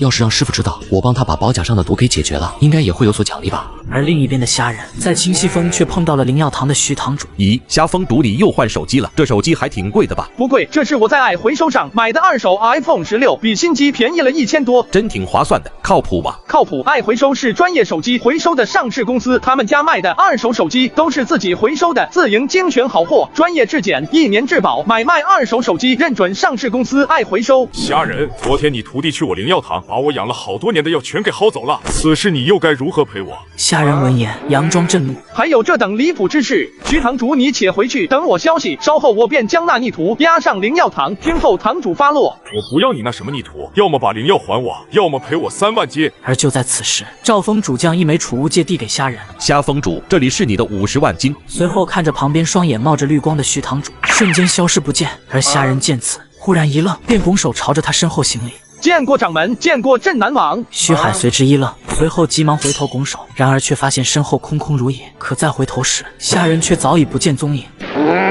虾仁，而远处的虾仁听着后方那杀人般的咆哮声，心情大好。有了钱，是该解救一些山下受苦受难的世人了，比如什么父母患病、胞弟还要上学的女子，既能救苦救难，又能陶冶身心，何乐而不为哉？而就在傍晚时，萧傲海与柳云庆则是来到青云峰刺探虚实。当眸光瞥见墙上挂着的宝甲，呼吸顿时凝重。仅1天而已，毒素竟然全部驱除了，这虾仁的药道造诣竟恐怖如斯，说不定他真能解那蚀骨之毒。王爷和柳峰主找我师父有什么事？晚辈愿代为转告。由于本王疏忽，将有毒的宝甲送了过来，本来是来送解毒丹的，如今看来已经不用了。为了弥补过失，所以本王准备给你一个能进入纯元山的名额。随着萧傲海话音落下，慕容天顿感呼吸一滞。纯元山那可是大安皇室重地，能极大程度缩短修炼所需的时间，而现在离3年之约只剩6个月，此山正是我所需要的。多谢王爷，多谢柳峰主。然而此时萧傲海却皱眉开口，只是想要名正言顺进入纯元山，虾峰主和你还需要一个身份。慕容天闻言顿感疑惑，只要虾仁收郡主为徒，你成为郡主的师兄，你们师徒2人便算是与皇室有了关系，进入纯元山就不会有人反对。闻言，慕容天内心狂喜。晚辈不敢擅自替师父做主，不过一定代为转告。有劳了。直到次日清晨，虾仁才返回到青云峰。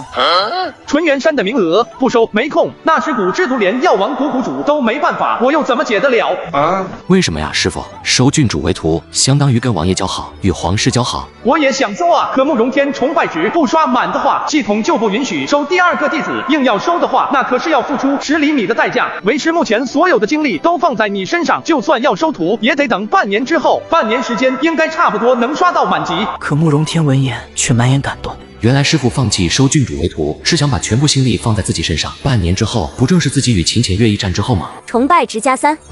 这家伙心里又在想些什么？师父，虽然话虽如此，但那10亩药园是不是还得专门要一个人来打理？毕竟弟子还需要练剑。行吧，可以让他帮忙照看药园。他若愿意，先当青云峰的普通弟子，收徒之事等日后再说也不迟。是。而另一边的青鸾峰，当萧傲海听到慕容天的传话后，陷入沉默。居然拒绝了，不愧是背后有上3境强者的人，一点也不为功力所诱。父王，景雪倒觉得虾峰主和慕容公子都很有趣，留在青云峰当个普通弟子也没什么不妥。既然如此，那你便留在这里吧。狼园那边最近不太平，我要亲自过去镇守，短时间之内回不来。这里有柳峰主，我也放心。是，父王。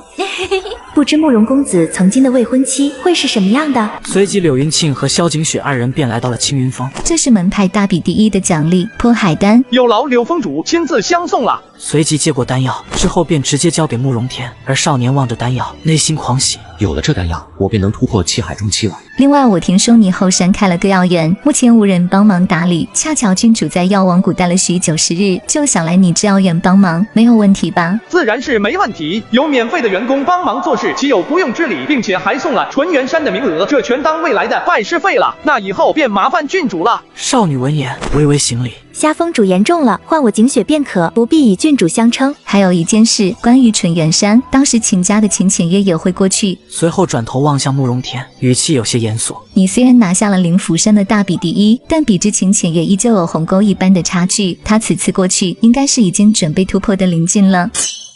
地灵剑。闻言，慕容天呼吸顿感一滞。当察觉到慕容天的紧张，虾仁则是轻轻拍了一下他的肩膀。不过是地灵境罢了，半年之后，为师会让你有与他一战的资本。闻言，慕容天那原本不安的心顿时安定了下来。这家伙到底是哪来的自信，想让天赋如此差的慕容天在半年时间追上秦浅月的脚步？我要让你们注意的是，上官家上官桀此人素来爱慕秦浅月，更在3个月前去秦家登门求亲了。不过秦浅月以3年之约未完成为由，拒绝了此事，所以这几个月来不少势力暗中打压慕容家。闻言，慕容天眉头紧皱，难怪之前大比的时候眼里说慕容家生意受挫，原来其中竟有上官家插足。上官桀此人心性狭隘，所以到时候我会陪你们一起去。你陪我们去？你别误会，我是怕你们白跑一趟，浪费了名额。毕竟其他势力都会有家中实力强大的长辈带领才行。话落，便见柳云庆伸出一只手。怎么了？家，你不是借了我10万金和我徒儿的1万金去压赌了吗？我的你可以只还本钱，不过我徒儿的你就还7万金好了。随后便见下人拿出一枚储物剑送到柳云庆手中，而接下来的几日，下人则是继续在山下解救那些落魄少女。慕容天也是在服用破海丹后陷入了闭关修炼之中，药田则是交给了萧景雪打理。当其看到那些枯萎的灵药一株株复苏时，大感震惊，竟然能做到如此神奇的事情，哪怕是药王想要叫将死的灵药复生，也需要通过重重准备才行。而就在慕容天服下破海丹的第7日，则是成功晋级气海中期。然而就在这一天，忽然有人上山告知慕容天，慕容家药方被关停，甚至有随时被人连根拔起之嫌。他本是经脉淤塞的修炼废物，但却受到了家族极力栽培。然而就是这样受尽万千宠爱的他，2年前却遭其未婚妻上门悔婚，于是少年不忍家族受辱，便立下了3年之约。之后为了变强，便来到灵符山修炼，可结果却只拜了一位断体境师尊。万万没想到的是，就是这位断体境师尊，不仅炼药为其改善天资，更是传授其天阶功法与武技，这也使他取得了宗门大比第1。然而就在他突破气海中期之时，却收到了家族险些灭族的消息。青慕容的这件事，你要是不解决，就休怪我与孙兄不客气。言罢，便见其归元境巅峰气息展露无遗。紧接着，另一股归元境巅峰气息也在此时瞬间爆发，2股气息同时出现，瞬间将慕容家众人笼罩。见此一幕，慕容云磊面色铁青。一枚普通的聚气丹，怎么可能把2名气海境的武者吃的气海退散，成为废人？念及此，便将目光望向后方那2个面色红润的中年人。这满面春风的模样，哪有半点废了修为的样子？可为何我却探查不出他们的气海到底去了哪里？到底是谁指使你们的？以前你们仗着跟秦家有点关系，才能在富灵城发展到如今的地位。但如今你们得罪了秦家，自然有的是人想整你们。要怪就怪你那个不知天高地厚，还放出什么3年之约的脑残儿子吧。闻言，慕容云磊目光锐利。我儿子自幼不俗，只是未有机缘罢了。将来他一定能成为一方强者。就凭他那个废物，别做梦了。听说他拜入灵符山，成为了比他更加废物的封主徒弟。话落，便见场下众人哄堂大笑。慕容云磊见此，目光依旧坚定，只因他曾见过慕容天握剑时的眼神，也深知少年坚毅心性究竟有多难得。若有机会，少年必将能遇水成龙。可就在此时，便听一冷喝之声传来：“就凭我！”众人望去，只见少年身形挺拔，其散发出的气息已是气海中期。天儿，你怎么回来了？给你打电话没有接，我回来看看是什么情况。没信号了。这个你拿着，可以打微信电话，没信号也能打。这可是最新款的华为 Mate 7零 Pro，不便宜吧？左下角领的，没花钱，拿去用。有这好事不带带我。我说过好多次左下角领的，不然这手机第一批发货都有你的了。这么贵的东西免费送，谁敢信呢？我这领的都已经发货了，得亏活动还没结束，只要还能看到左下角链接，就能参与升级。这个界面就会弹出来，苹果16 Pro Max 还是华为 Mate 7零 Pro，你就选去吧。那我得赶紧去试试。回来的正好，你家的药害得我们家执事成为废人，现在要么赔偿，要么我也废你慕容家2个人。休想！去抓2个慕容家的人过来。话落，便见一人朝慕容家之人狠狠抓去。见此，慕容云磊皱眉。然而就在他准备做时，2道归元境巅峰的威压随之扩散，瞬间将慕容云磊死死盯住。可就在此时，一道残影忽然闪过，其手中剑光更是动若雷霆。我看谁敢动我慕容家之人！慕容天目光锐利，手中长剑更是有阵阵雷光吞吐。众人见此，皆是目瞪口呆，面色微变。刚才他施展的是什么步法？我竟一时没有看清。还有他的剑法竟然如此高超，动若雷霆。而慕容云磊见此，更是有些失神，不敢置信的喃喃开口：“天儿，看来你小子不知从哪获得机缘。也好，今天就让你成为名副其实的废物。”话落，便一拳砸出，归元境巅峰的强大威压，压得慕容天动弹不得，修为差距还是太大了吗？可就在此时，一声震耳欲聋的怒吼声。左下角客服通知我选配了，可不是吗？这可是年前新链接，现在上线还能领新年福利津贴10倍加速升级，完成任务秒到账。是啊，我领的津贴都到账了。之前没领到手机的粉丝注意了，现在上线再解锁祖龙神兽和满级 VIP， 无限触发全屏龙好，挂技能升级速度翻倍，苹果华为津贴福利轻松拿。与此同时，富灵城，芙蓉轩下人望着那一场冷清的大厅，皱眉问道：“今日怎的这般人少？往日这芙蓉轩应该都座无虚席了。”李岩封主昨夜睡在后厢，有所不知，慕容家昨天的药毒废了孙家、刘家的执事，现在2家正在慕容家兴师问罪呢。现在城中百姓都去看热闹了，就连慕容家的那位大公子也赶回来了。闻言，下人眉头微皱。听说孙家和刘家背后有上官家撑腰，这次慕容家恐怕是在劫难逃了。下人闻言瞬间消失，只留下了一句淡淡的回应：“告诉月红莲花，别等本封主了，曲子我下次再来听。”厉言封主，您的听取儿权还没结呢。与此同时，慕容家，你拖住慕容云磊，我去废了那小子。言罢，便化作残影向慕容天冲去。休想！你打也别想说。就在慕容云磊被拦之时，凌厉的掌风携带着归元境巅峰的威压，朝慕容天丹田狠狠抓去。完了，慕容天好不容易突破了气海境，这下怕是要被打回原形了。他得罪谁不好，偏偏得罪秦家，这下好了，连累自己不说，家族还被打压。见此一幕，场外众人纷纷摇头叹气。而就在此时，慕容天缓缓抬头，强顶威压，一剑开天门，瞬间一道道璀璨的剑光射，令天地都黯然失色。而此时，刘铁面色阴沉地看着自己被斩断的那一截袖口。我堂堂一个归元境的武者，竟险些被气海蝼蚁给伤到了，简直就是奇耻大辱！你找死！可就是在他恼羞成怒之下，其周身威压也瞬间大涨，再度伸手上前探去，直取慕容天丹田。只见身受重伤的慕容天咽下嘴里的鲜血，咬牙抬头望去，想再次举剑继续硬扛，可却发现此时竟连握剑的力气都没有。没想到才刚看到一点希望，如今又要被掩埋了。然而就在千钧一发之际，忽然有一道破空之声传来，随后只见一道剑光后发先至，瞬间将刘铁手掌洞穿。怎么回事？是谁在暗中出手？而慕容天见此，转头望向那剑光遁来的方向，随后眼眶瞬间泛红。师傅，众人闻言皆是一愣，随后纷纷转头望去，只见一道身影立于虚空，显得那么高深莫测。徒儿莫慌，为师在此。见此一幕，慕容天瞬间热泪盈眶。当虾人看到此刻的慕容天时，脸色瞬间无比阴沉。我虾人的徒弟，你也敢动，找死！当即虚空一指，一道凌厉无比的剑光瞬间洞穿刘铁腹部。为了救身受重伤的徒弟，虾人竟以区区断体境迎战两位一家之主。六脉神剑，随着虾人冰冷的声音传送，16道强大的剑气先后遁出，紧接着刘铁身存的防御灵气瞬间炸裂。我虾人的徒弟，你也敢动，找死！当即虚空一指，一道凌厉无比的剑气朝刘铁丹田击射而出。他不是天生废体，只有断体后期吗？然而就在此时，一道冷喝之声骤然响起，住手！紧接着，那道凌厉的剑气竟当场破碎。当烟雾散去，只见一老者站立在刘铁面前，其身上散发的威压赫然达到了地灵境。足下何人？上官家之事无礼，今日之事乃是慕容家有错在先，而你出手就想废人，如此狂妄！今天老夫就主持这个公道，慕容家的要废了他们两家的人，老夫也废2个人。随后目光冰冷地望向慕容天和虾人，就废你们2个了。紧接着，地灵境的威压瞬间将众人笼罩，而虾人见此，就在正欲出手之际，一道轻柔又威严的女子之声传来。我倒想看看今天你怎么当着我的面废了他们2个。而此时的吴礼感受着柳云庆身上带来的阵阵压迫感，皱眉开口：“你又是何人？”灵符山青鸾峰峰主柳云庆。只见其玉手轻挥，那属于地灵境的威压顿时烟消云散。就算你是灵符山的人又如何？慕容家做错了事，难道你灵符山还要包庇？依景雪看未必，这2人虽修为不显，但并非被废，而是被人隐藏了。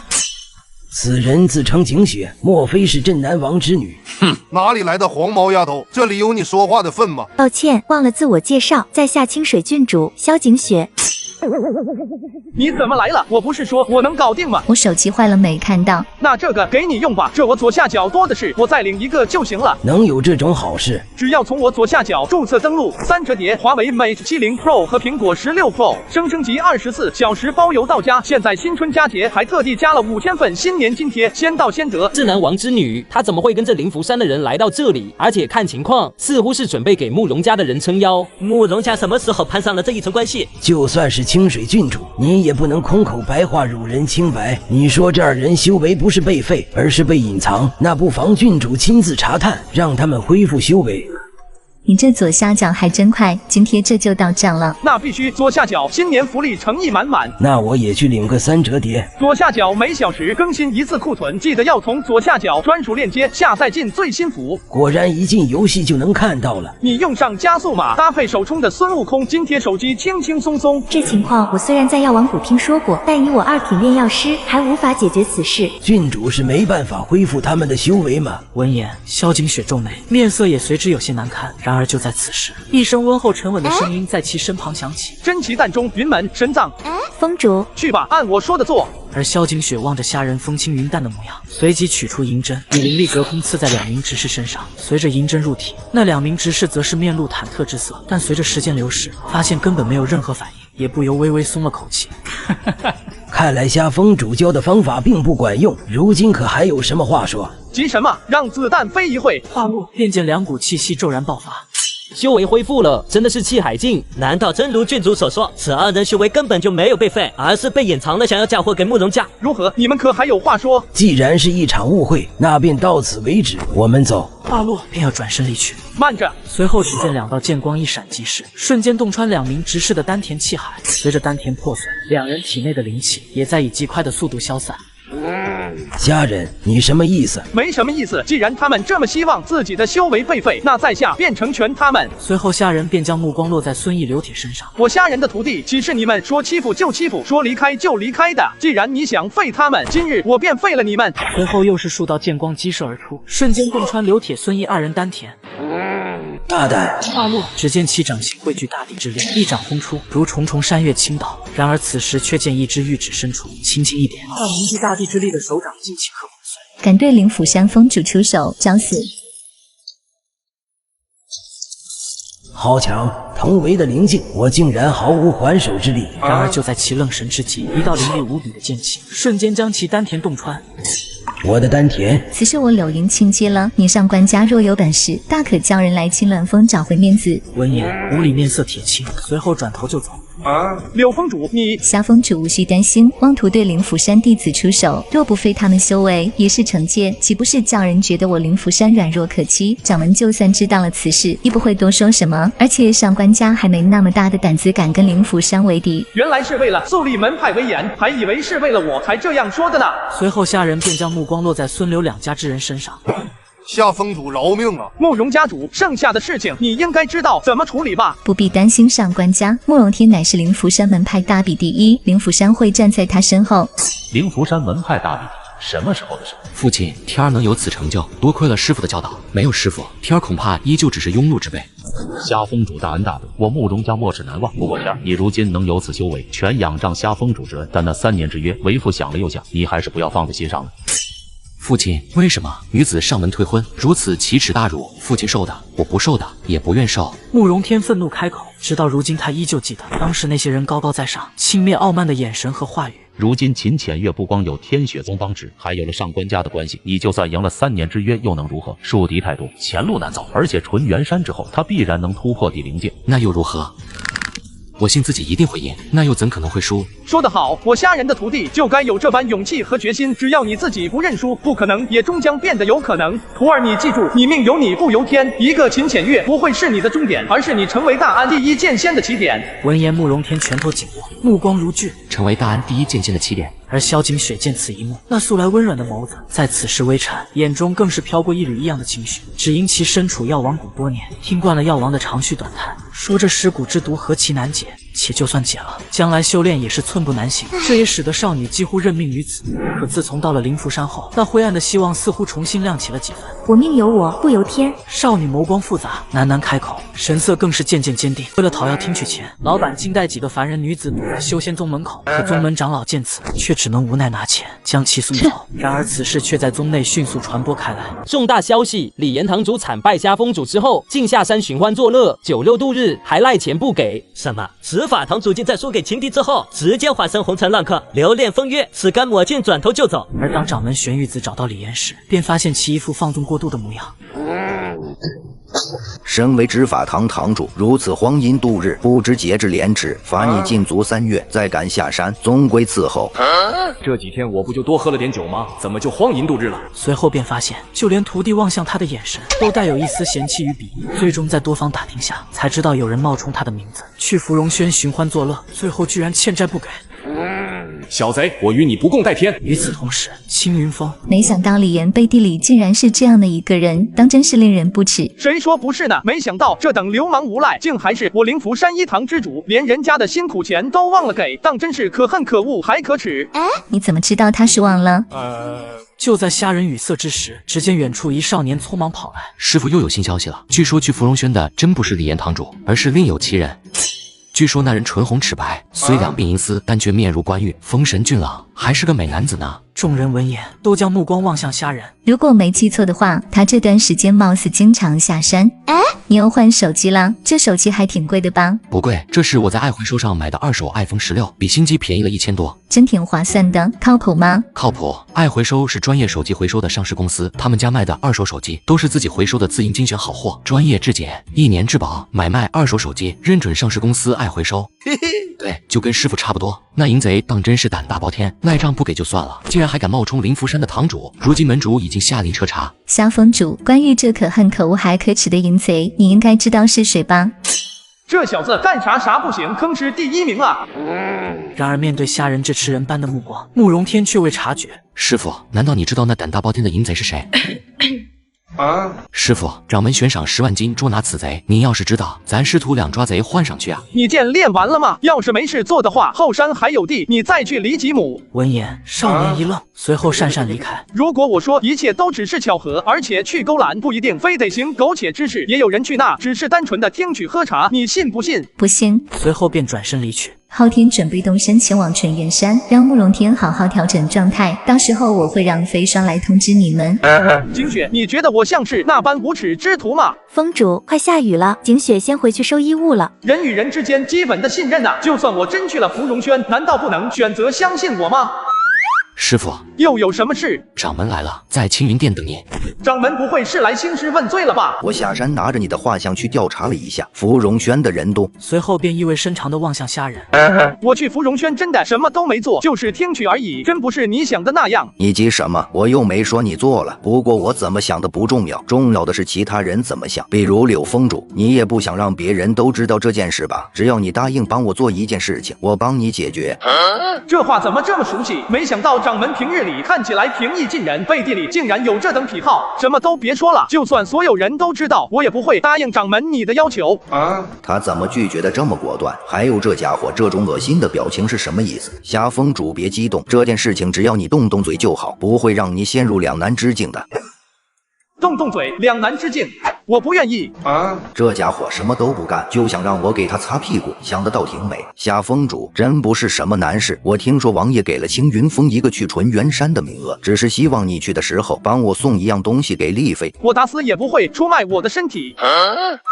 只是送东西给丽妃娘娘，不然夏峰主以为是什么？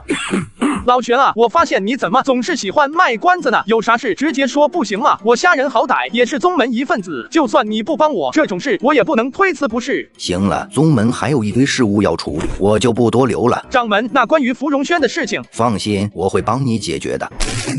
下次得搞一些厉害的禁制，不然人人都飞着走，只有我天天爬山，未免有些没面子。之后众人经过数日旅途，终于在傍晚时分到达纯元山。映入眼帘的是那连绵的山峰，云遮雾掩，犹如仙境。好浓厚的灵气。随着众人穿过白雾，只见山路旁那一排排身穿银白甲胄的军士，如铁塔一般纹丝不动，浑身煞气仿佛凝成实质。就在虾仁惊叹之时，上空忽然有破空声响起。慕容天见此，眼底顿时浮现滔天怒意，而此人正是那上慕容家退婚之人秦浅月。没想到郡主不在药王谷，也来纯元山凑这个热闹。秦老客气了，景雪也没想到您这堂堂秦家老太爷竟也亲自来这里。事关浅月能否突破第0境，老夫不得不亲自来坐镇。不过郡主伤情不定，来此又为何故？自然是陪同峰主和慕容师兄一起来的。可老夫听闻他乃天生经脉淤塞，给他这般名额，岂不浪费了？天生经脉淤塞的废体都到了气海中期，那些天生经脉不淤塞的天才，这会儿应该早就到了归元境吧。随后意有所指地看向其身后的2名秦家青年，怎么这2位秦家天才才堪堪入了气海境，还没我这天生经脉淤塞的徒儿境界高？莫不是平日里在秦家练功偷懒，怕累所致？真是浪费了这么好的天赋。闻言，萧景雪掩嘴轻笑，夏峰主，别怪老夫没提醒你，镇南王给青云峰要来的名额是从上官家扣的。言罢便转身离去。没想到镇南王给的名额是从上官家扣下的，看来此行并不会很顺利。随后便将玄玉子的物品交给萧景雪，让其转交给丽妃。之后当众人来到半山腰时，便见一秦家长老假意提醒，我劝你们就乖乖待在下面的池子，上面剩下的池子是上官家的，没你们的份。怎么上面池子刻了上官家的名字？哼，不知天高地厚。言罢，便拂袖离去。师傅，我们还要上去吗？来都来了，自然是用最好的池子修炼，否则不是白来了。可是上官家那边，无妨，上官家那边自有我替你们拦着，再上3尺修炼，能为你提供不小的帮助。那上官家家主可是天灵境初期，哪怕是柳长老，也不过是地灵境巅峰而已啊。放心，天大的事情由我和你师傅担着，你尽管安心修炼便好。一个天灵境初期而已，就算动手我亦不惧。闻言，慕容天一脸感动。师傅和师娘，不，师傅和柳峰主真是太好了。而当三人来到山顶之时，便见3座灵气极为浓郁的纯元池，其中最为浓郁的那一座，里面一青年盘坐其中，而此人正是当朝皇太子萧天策，而另一座则是被秦浅月占据，最后一座里面则空无一物。徒儿去吧。是师傅。可就在慕容天刚刚入定之时，一道震怒之声骤然响起：你们好大的胆子，赶紧让那小子滚出来！那池子是我上官家的，你让我徒儿出去就出去，你算是什么身份？这纯元池乃是陛下恩赐之物，先到先得。什么叫你上官家的？难道说你上官家已经把陛下的东西据为己有了？牙尖嘴利，我懒得跟你废话。你不让他出来，那我就亲自把他拎出来。言罢，便向慕容天狠狠抓去。其蕴含的恐怖威压，瞬间令慕容天动弹不得。只因男人在池中坐下，就被一只恐怖大手笼罩。然而就在大手临近纯元池之时，一道掌影。柳云庆，我劝你最好不要管青云峰的闲事，都是灵府山的人，何来闲事一说？既然你非要找我上官家的不痛快，那就休怪我不给灵符山面子。刹那间，属于天灵境的威压瞬间笼罩全场，强大的气息更是令整个山头都颤抖一下。天灵境与天灵境之间，哪怕只差一个小镜子，都是天壤之别。那柳云庆绝对挡不下来。让开！而此时柳云庆的素手之上，却不知何时带上一层银链，银链发出清脆的叮当声，令人如闻仙乐。随后一掌轰出，便见无数掌影翻飞游曳，随着全场响气浪四散，劲吹的四株大树直接崩飞。当余波散去，柳云庆竟站在原地寸步未移，玉手上银链银光瞬间内敛。地阶上品攻击灵气，秦老爷子，杰儿若不能在此地突破，恐怕会影响苍无境之行。闻言，秦霸山略作沉吟，随即踏出一步，天空瞬间如火四起，强大的威压使得整个纯元山剧烈颤抖，而身处下方纯元池的众人更是一口鲜血喷出，面露惊骇之色的望向天穹上的一点。柳峰主，你退开吧，老夫不伤你。而在这般威压之下，柳云清秀眉紧蹙，俏脸也渐渐有些发白。天灵境后期，若想守住这上3尺的名额，除非我现在突破到天灵境。可是念及此，柳云庆心底有些犹豫，但并未挪动半分。柳峰主，算了，弟子去中3尺就好。非有一个也想与本公子争这上30名额。你那师傅今天要真有本事，至于让你躲在你人身后，又至于让你这么丢脸的从上3尺里爬出来。不许你骂我师傅。徒儿住手！看来你这个当师傅的还是识时务。徒儿，你虽资质不佳，但为师教过你，命由己定不由天。所谓天才，踩在脚下便是。话落，便见虾人周身气势陡然大变，令人窒息的锋芒之意也在此时渐渐散发，令秦霸山等人心中猛然微颤。见此，慕容天拳头紧握，目光渐渐坚毅。为师也是废物，比你还废的废物，天生废体，此生难引气入体，与你一样，过往受尽冷眼嘲讽。虾人一步步缓慢朝秦霸山走去，语气低沉有力。今日你只管坐在池中，谁来也赶不走你，因为有为师在此。剑来！话落，便见慕容天手中长剑剧烈颤抖，瞬间脱手而出。随着长剑入手，虾人那浑身压抑的气息彻底爆发，化作惊天剑意。不好，是剑意入道。随即瞬间祭出地阶灵甲，疯狂调动体内灵元，一剑开天门。随着冷喝声响起，所有人瞳孔紧缩，只见长剑斩出一道璀璨剑光。见此，秦霸山惊骇不已，内心升起一股难以抗衡的卑微弱小之感。其身前的屏障更是瞬间破裂，连同宝甲都在此刻黯然失色。随后其猛然闪身，还堪堪避过剑光，但依旧被那凌厉的剑气擦伤。然而剑光趋势不减，瞬间将山头劈成2半。其剑意精准分散，接天连地，只见内由秦霸山一股漫天雷被剑气瞬间劈开。而此时，强大的剑意也引得另外2座纯元池的屏障颤抖。宦官见此，匆忙打出灵元稳固屏障，而秦浅月身前的屏障却凌厉的剑意冲刷，令其眉头一皱，面色也随之苍白。一剑把山劈成2半，一剑更是将天劈开，这是师傅劈出来的。崇拜值加30。虾人此时转头，与少年四目相对，平淡的眼神令少年极其安心。徒儿好好修炼，外面的事情交给为师。多谢师傅。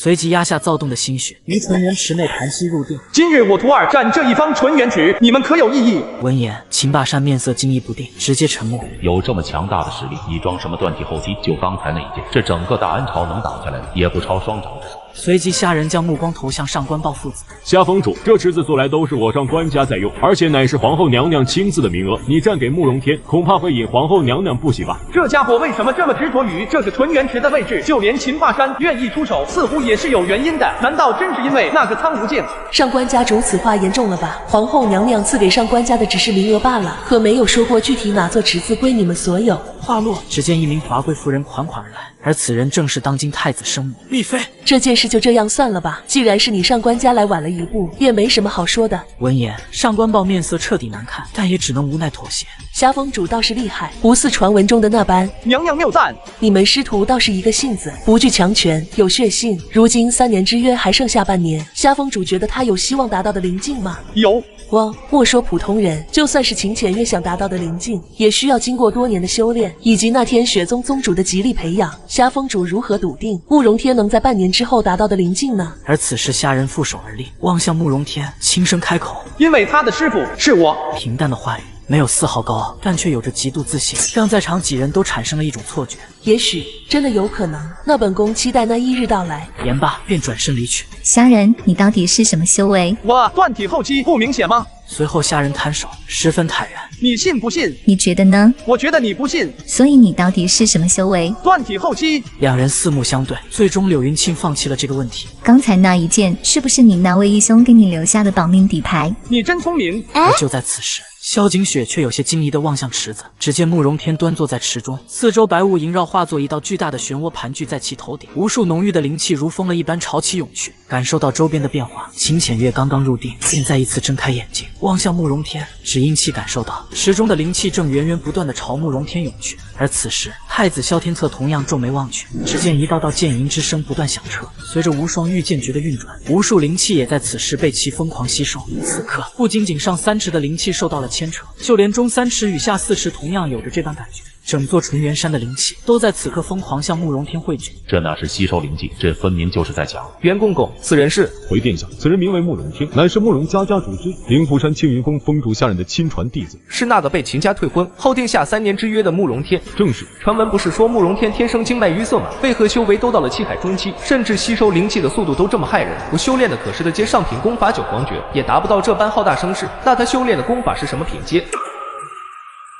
莫非是天阶功法？为了让徒弟快速修炼，下人竟取出一个酒坛，随后将其打开，最后递到疲惫不堪的慕容天面前。望着坛内那黑中带绿的液体，慕容天没有丝毫犹豫，将其灌入口中。紧接着，一股浓郁的药力涌入其四肢百骸，浑身疲惫竟瞬间消散，随后再次盘膝而坐。下一秒，四周无数灵气再度被其疯狂吸收。而慕容天之所以如此疲惫，是因为在纯元池已经不眠不休地修炼了5天5夜。就在5天前，慕容天凭借天阶功法的优势，在纯元池尽情地吸收着整座纯元山的灵气，一时之间竟引得太子萧天策的关注。这竟是天阶功法，整个大安朝甚至整个南绝域都没有的天阶功法。此消息若流传出去，恐怕会引起轩然大波。这虾人到底是从哪里得到的这天阶功法？宦官见此，便将刚刚发生的事情讲述了一遍。当听到虾人展出今天一件时，其内心十分震惊。如此人物，只可拉拢，万不可得罪。是殿下。随后再度撑起屏障，以阻断纯元池逸散的灵气。浅月，放心吧，就算再给他1年的时间，他都不一定能达到地灵境，更何况如今只剩下半年。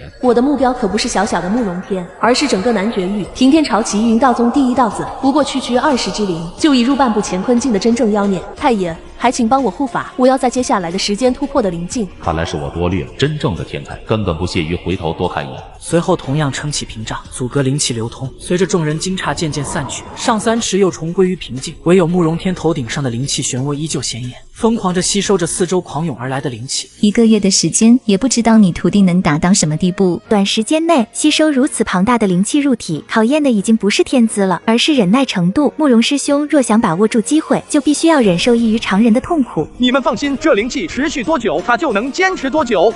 他只是一个少年而已。看来你对自己的徒弟很是信任，就连洗髓丹那等包皮抽髓的痛都能一声不吭的坚持下来，区灵气冲刷又能算得了什么？就在慕容天硬生生坚持了5天时，那灵气漩涡忽然异动，其体内气息也开始躁动不安。随着他咬牙低喝之间，一股气海后期的气息自其体内散发开来，可紧接而来的是那经脉传来的阵阵剧痛。虾仁，该让他休息1天了，否则就算他经脉承受得住，他心神也承受不住，会崩溃的。可以休息，但在这里每浪费的1分1秒都需要在之后花费10倍、100倍的代价去弥补。随即便取出一个3斤的酒坛，用不用你自己选。就在慕容天沉默之际，秦浅月身边的灵气忽然颤动，一缕缕褐黄之气自大地流转，源源不断地向其体内涌去。他已经开始尝试突破的灵境了。正如师傅所说，不能在这里松懈1分1秒。随后将其灌入口中，便盘膝而坐。这是4品清神丹，在知道师兄要来纯元池修炼后，峰主便花1整夜的时间帮他炼制了3斤清神丹。3清4品丹药未精炼，那炼成黑泥状，难道对药效有所提升吗？我也不想啊，但没有灵气和精神力，就没法像寻常炼药师那样，现在能炼成黑泥状，已经很难得了。而接下来的日子，秦浅月身边的大地之力越发浓郁，厚重的气息也随之传播而来。而就在这10多天的时间，慕容天便将3斤清神丹喝了个一干二净，其修为也增长到了气海境巅峰。柳峰主，到了你们这个境界，难道1个月不睡觉也不会困吗？难道你会困？当然啊，我就是个断体境武者，我可不像你们中3境一样有天地之力养神。什么意思？扮猪吃虎，扮上瘾。足足20来天的时间，我体内那道剑意都还没有完全驱散，你居然还说你是断体境？而此时柳云庆却将目光落到秦浅月身上，他已经开始炼化大地之力了，待到炼化完成后，便能突破的灵境。这就是我秦家的后辈，不到18岁的地灵境，如此天资，就算比之齐云道中的道子也差不了多少。随后便目露冷笑地望向慕容天，而此时只见慕容天额头青筋暴起，满头大汗，俨然已经到达了极限。事到如今，只能看你徒弟自己能坚持多久了。而随着时间1分1秒过去，秦浅月周身的大地之力以肉眼可见的速度减少。反观慕容天，一次又一次的尝试灵气归元，却冲击的嘴角溢血都未曾成功。而就在此时，秦浅月忽然爆发出一阵强大的威压，威压如大地一般厚重，令人窒息。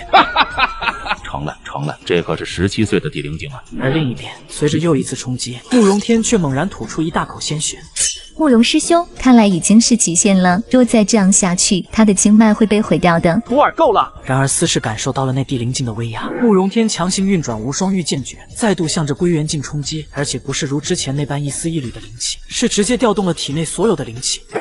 慕容天，住手！如此靓丽，如此庞大的灵气一次性冲击早就不堪重负的经脉，轻则经脉击碎，沦为废人；重则心脉震碎，一命呜呼。而此时柳云清望着体内灵气暴动的慕容天，手足无措。这时候若强行压制灵气，反而会引得爆体而亡，该怎么办？峰主，您快想办法救救慕容师兄吧！此时少年面目狰狞，体内的气息早已崩溃到极点，仿佛下一刻就要彻底溃散。系统，快告诉我怎么阻止他体内暴动的灵气！鉴于宿主乖徒儿目前的状况，除非乾坤镜出手压制，否则只能换取药道至高针法玄门13针进行引导。怎么换？我的技能卡够吗？技能卡只能提高抽奖概率，无法直接换取。那你特喵的倒是说怎么换啊？5年寿命。虾仁此时大脑一片空白，怔怔地望着池内那染血的少年。峰主，慕容师兄他。此时少年眸光涣散地望向旁边的白衣中年，眼中似有些自责和歉意。师傅，徒儿没用，辜负了您的厚望。下一秒便直挺挺地朝着水中栽去。傻徒儿，莫慌，为师在这。望着怀中失去意识、体内灵气却依旧狂涌的少年，虾仁目光严肃。换！宿主可要考虑清楚，你无法修炼，寿命一旦失去，就无法弥补。废什么话，老子说换，快换！换取成功，恭喜宿主获得药道至高针法玄门13针。虾仁，柳云庆望着池中的师徒两人，美眸之中忧色闪过。自作孽，天赋如此之差，竟妄想1个月的时间从气海中期直接突破归元境，当真是不知天高地厚。闻言，柳云庆皱眉，眼底隐有一缕寒气闪过。刚才那一瞬间，我好像感应到了一丝极为恐怖的力量。闭嘴！再敢出言干扰我徒儿，我要你的命！哼，除非是乾坤境的强者或药王出手，否则谁也救不了他。只见此时虾仁以手凝剑，在慕容天身上连点13下，动作之快令人眼花缭乱。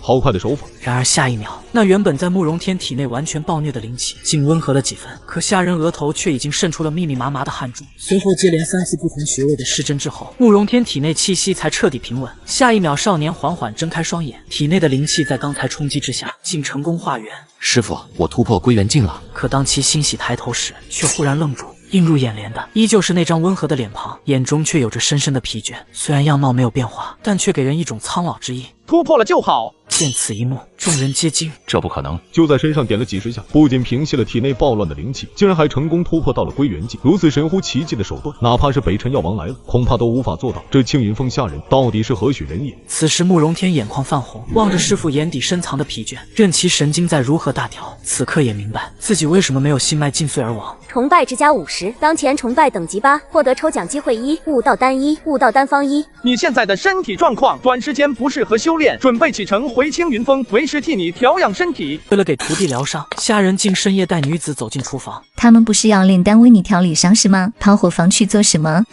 柳峰主有所不知，师傅他老人家行事就是如此异于常人，根本就不屑于用炼丹炉炼丹。那他拿什么炼丹？随后有些狐疑地望向伙房，不会是拿铁锅吧？正是。与此同时，伙房内，虾仁望着萧景雪以灵力处理灵药，内心略有羡慕。这才是正经的炼药师啊，哪像我还要拿菜刀切。还是先看看系统奖励吧。系统抽奖，恭喜宿主获得稀有物品洞天灵眸。洞天灵眸能穿过万千禁制阵法，看破弱点，知其根本。能看破符阵的灵眸，这玩意儿倒是新鲜。紧接着，双眼便传来一阵玄妙的感觉，清凉无比。随后陷入一片黑暗，待到再度睁眼时，便发现前方一片朦胧。罪过，这可是我的弟子。峰主，灵药处理好了。景雪啊，你今晚先早点休息吧，下次再来看我炼丹。萧景雪虽然有些疑惑，但还是行礼离去。系统怎么回事？不是说看破符阵吗？怎么还能透视了？洞天灵眸能看破万千符阵，衣服而已，宿主在奇怪什么？而已，这可是神技啊！要是放到上辈子，完全能做到像那些都市小说里的神豪一样，靠着透视豪赚5000亿，从此迎娶白富美，走上人生巅峰。宿主别歪歪了，灵眸虽强，也要有实力催动。宿主只是断体境，每次至多能坚持5秒，且不能连续多次使用，否则会有失明的风险。翌日清晨，当慕容天看到师父顶着2只熊猫眼时，满脸感动。崇拜值加2，等你伤势恢复了，为师再替你炼制一些悟道丹，好让你领悟无双剑心，彻底凝聚剑意。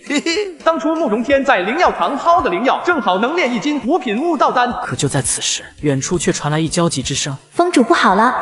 怎么了？峰主，您快去后山药田看看吧，青云峰遭贼了。什么？当众人来到后山时，竟发现整座药田就只剩一株水丹孤零零立在药田之中，且饱受摧残的样子。师傅，那贼还怪好嘞，给咱们还留了一株。话落，便见一阵风吹过，那株灵药颤抖着，再也坚持不住。这到底是偷药还是来进货的？当下人清醒之时，便见慕容天端着一碗药来，师傅该喝药了。徒儿，你这药不对呀，加其他料了吧？不愧是峰主，一下就能试出来这瘟神汤加了其他药。加了其他药，竟然还能中和出如此效果，做得不错。不过你加的什么药？水丹花。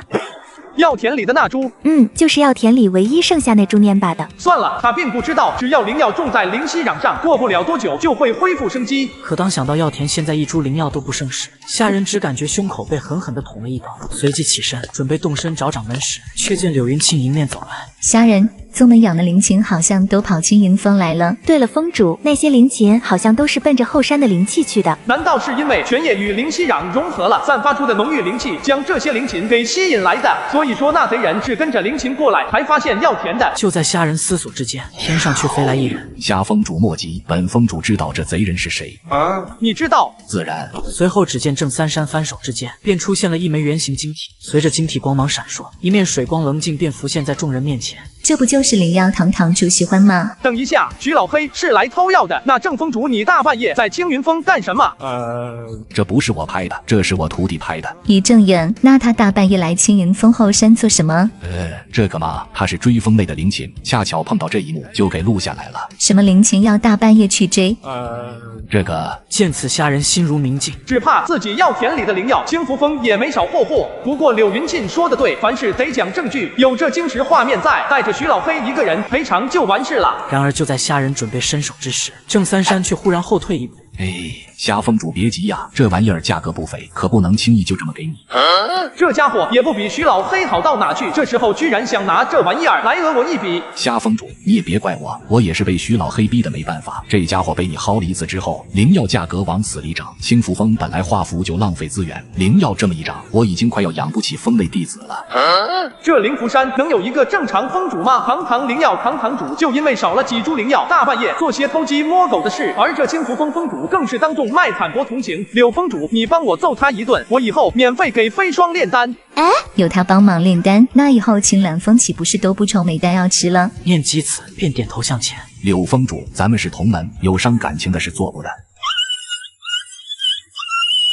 掌门，你可一定要为青云峰做主啊！我这次去纯元山，可是把你交代的任务办得妥妥当当，谁料回了灵符山，却发现家被偷了，简直就不是人干的事。放心，夏峰主，这件事情我一定会给你个交代。随后收起晶体，朝灵药堂飞去。见其离开，虾人瞬间恢复正常，随后便掏出洋葱咬了一口。而玄玉子在去灵药堂的路上，却看到了一个鬼鬼祟祟的人。怎么有点像是正峰主？不可能，他怎么会如此鬼祟行事？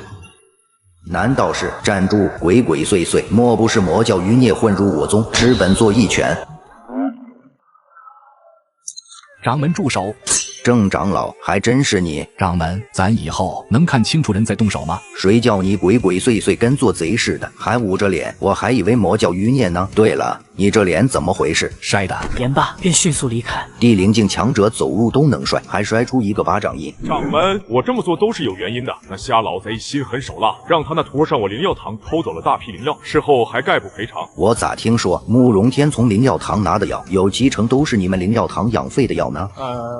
行了，就让虾峰主把你从青云峰拿走的灵药拿回去，这经时我便做主销毁，后续的事就交给我了。你也不想这件事情传出去，大家都知道吧？那好吧，他只能拿一点点，不能拿多了。片刻之后，当虾人望着眼前的战果时，满意之色溢于言表。够了够了，再多咱们青云峰就装不下了。男人第一次带徒弟来秘境修炼，就被数位强者驱赶。然而只有断体境的他，仅一剑就险些将众人当场斩杀。当秘境完美结束，众人回到宗门后，诸多峰主神色皆惊。消息可属实？消息是从宫里传出来的，绝无半点虚假。虾峰主在纯元山一剑险些将秦家老太爷当场斩杀。秦家老太爷那可是天灵境巅峰强者，就算是掌门亲自出手，怕也是难以一招将其斩杀。这不可能吧？这些年虾人一直都在我们眼皮底下，就算有一位涅槃境的义兄帮衬，怎么可能无声无息就修炼到这种境界？话落，便见众人陷入沉思。良久之后，那应该不是他的实力，多半是他身后那位义兄留给他的保命手段。可他竟然为了一个慕容天动用这等底牌，也许他义兄留给他的不止这一剑。话落，众人错愕，再度陷入沉默。要真是如此的话，这哪是义兄啊，这分明是义父啊！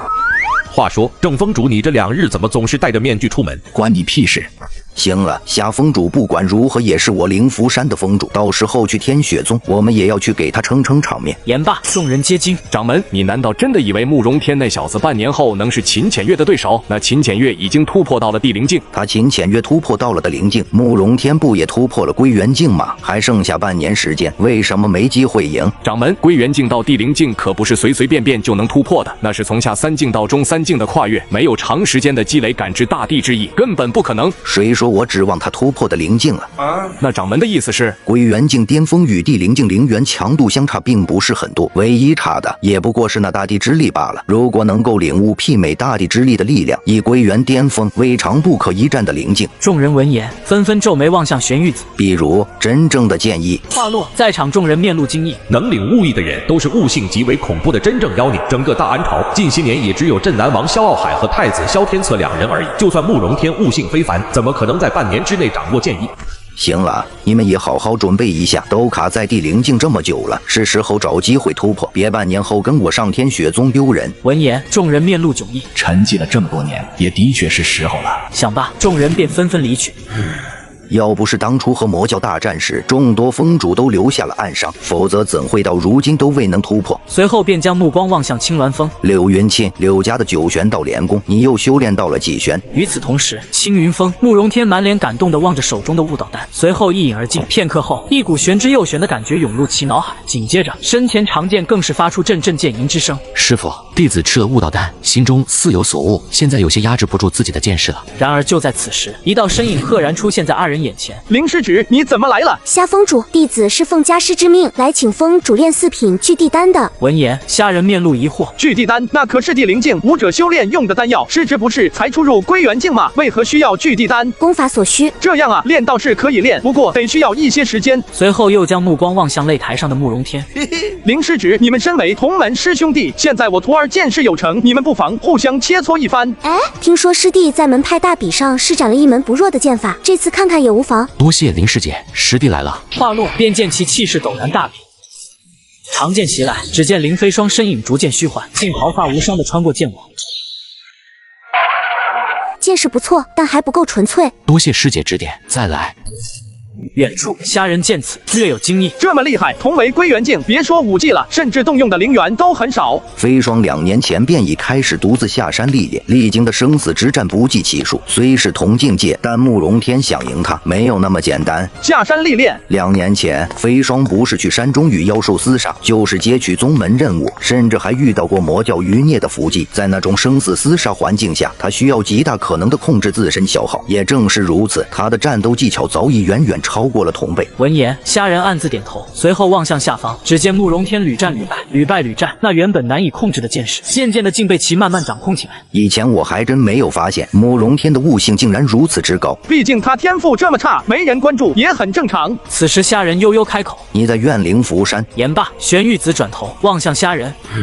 夏封主，灵符山如今的处境很难，我也没办法面面俱到。这个世界就是优胜劣汰，如果你跟慕容天与之前一般，灵符山依旧不会器重你们，因为就算花费很大的代价和资源帮你们提升了修为也没用。当年魔教一役，灵符山元气大伤，我只能倾尽资源去培养那些有天赋的弟子，毕竟要时刻提防魔教卷土重来。魔教不是已经被灭了吗？只是铲除了他们的大本营罢了。真正的魔教高层依旧有半数躲在暗处休养生息，时刻准备卷土重来。总说魔教他们到底做了什么伤天害理的事情？当年虾仁只是青云峰一个小弟子，根本没资格参加那场真正强者的战斗，所以关于魔教的事情知道的并不详细。谈及此事，玄玉子神色骤然严肃起来。魔教没有这么简单，当年魔教进犯之时，平天朝也随之攻向狼苑，若非我灵符山挡住了魔教的攻击，而镇南王也守住了狼苑，恐怕如今早就没有大安朝了。掌门是怀疑魔教跟平天朝有关？也许吧，魔教擅长御妖作战，而平天朝皇室恰巧也掌握着一门极为厉害的御妖之术。闻言，虾仁心中微震，但并未多想。掌门，你还没说你来青云峰是有什么事吗？我来是想跟你说另外一件事，关于最近出现在南绝域的苍梧境，我想让慕容天和飞霜、郑元3人一同前往历练一番。苍梧尊者的府邸，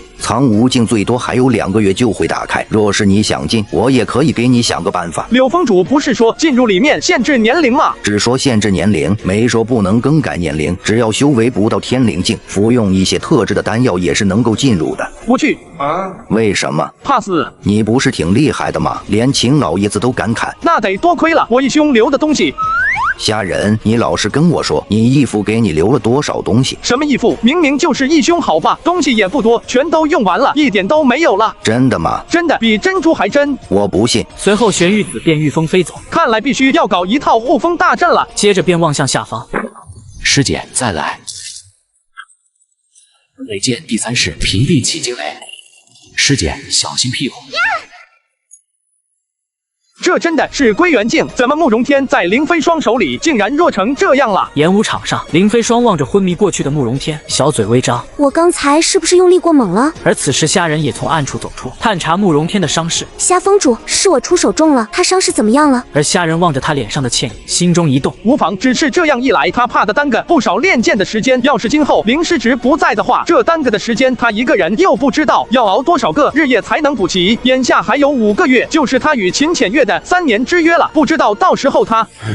见此，林飞霜美眸微蹙，心中升起几分愧疚自责之意，略作犹豫后，便上前开口：“虾封主不必烦心，如果需要的话，弟子可以每日来青云峰1个时辰，与慕容师弟切磋练剑。可只是这样一来，你的时间挤不就？无妨，弟子每日少睡一会儿便是了。如此，那便有劳灵师值了。”随后，只见虾仁取出一个竹筒，将其灌入慕容天口中，而林飞霜望着那绿油油且透露着剧毒味的液体，下意识地捏住鼻子。这是什么东西？能喝吗？可下一秒，只见慕容天盘膝而坐，仅运气调理片刻后，便再度站起，手握长剑，目光如炬。林师姐再来。见此，林飞霜站在原地，微风吹动她的秀发，令她颇为凌乱。不是说这伤势要耽搁不少时间吗？从喝下那东西才过了多久？怎么感觉有点被人套路了的意思？深夜暴雨中，只见少年一遍又一遍地演练着剑法，师兄，雨越下越大了，休息一会儿吧。小师妹，你快回去吧，不用守着我，我要尽快领悟剑心。5个月之后，绝不能让师傅他老人家失望。这傻小子！可峰主不是说了吗？无论是练剑还是练功，也要劳逸结合啊，差不多就好了。可师傅还说了，天将降大任于斯人也，必先劳其筋骨，苦其心志。师傅希望我成为剑仙，练功练剑就不能有差不多的说法。师傅说过，我天赋不够，就只能付出比常人多10倍、100倍的努力，才能成为令他老人家骄傲的剑仙。此时天空上层层乌云间雷光电闪，暴雨如瀑布倾盆，拍打在青砖壁瓦上，发出啪嗒的响声。远处虾人静静看着这一幕，随后转身离开。检测到宿主徒弟信念强烈，恭喜宿主激活阶段性任务，帮助慕容天成为剑仙。随着系统的声音响起，虾人微愣，系统，这随机属性又是什么？之前怎么没出现过？这是只有阶段性任务才能触发的奖励。随机属性分为正面和负面，也分为永久和现实。有哪些属性？风之子能让宿主掌控风之力，隔空取物，御风而行，或者捏个螺旋丸都可以。这比技能卡厉害了，技能卡用没了就没了，这玩意儿可是实打实的，有机会永久存在。还有吗？还有吗？黑夜行者能让宿主在夜晚获得完美隐藏、隐身、随意穿梭黑暗的能力，且实力翻倍，亦能将黑夜之力短暂传给别人。与兽为友，所有兽类亲和度提升，获得与兽类对话的能力。盼来了，终于盼来了，嘿嘿。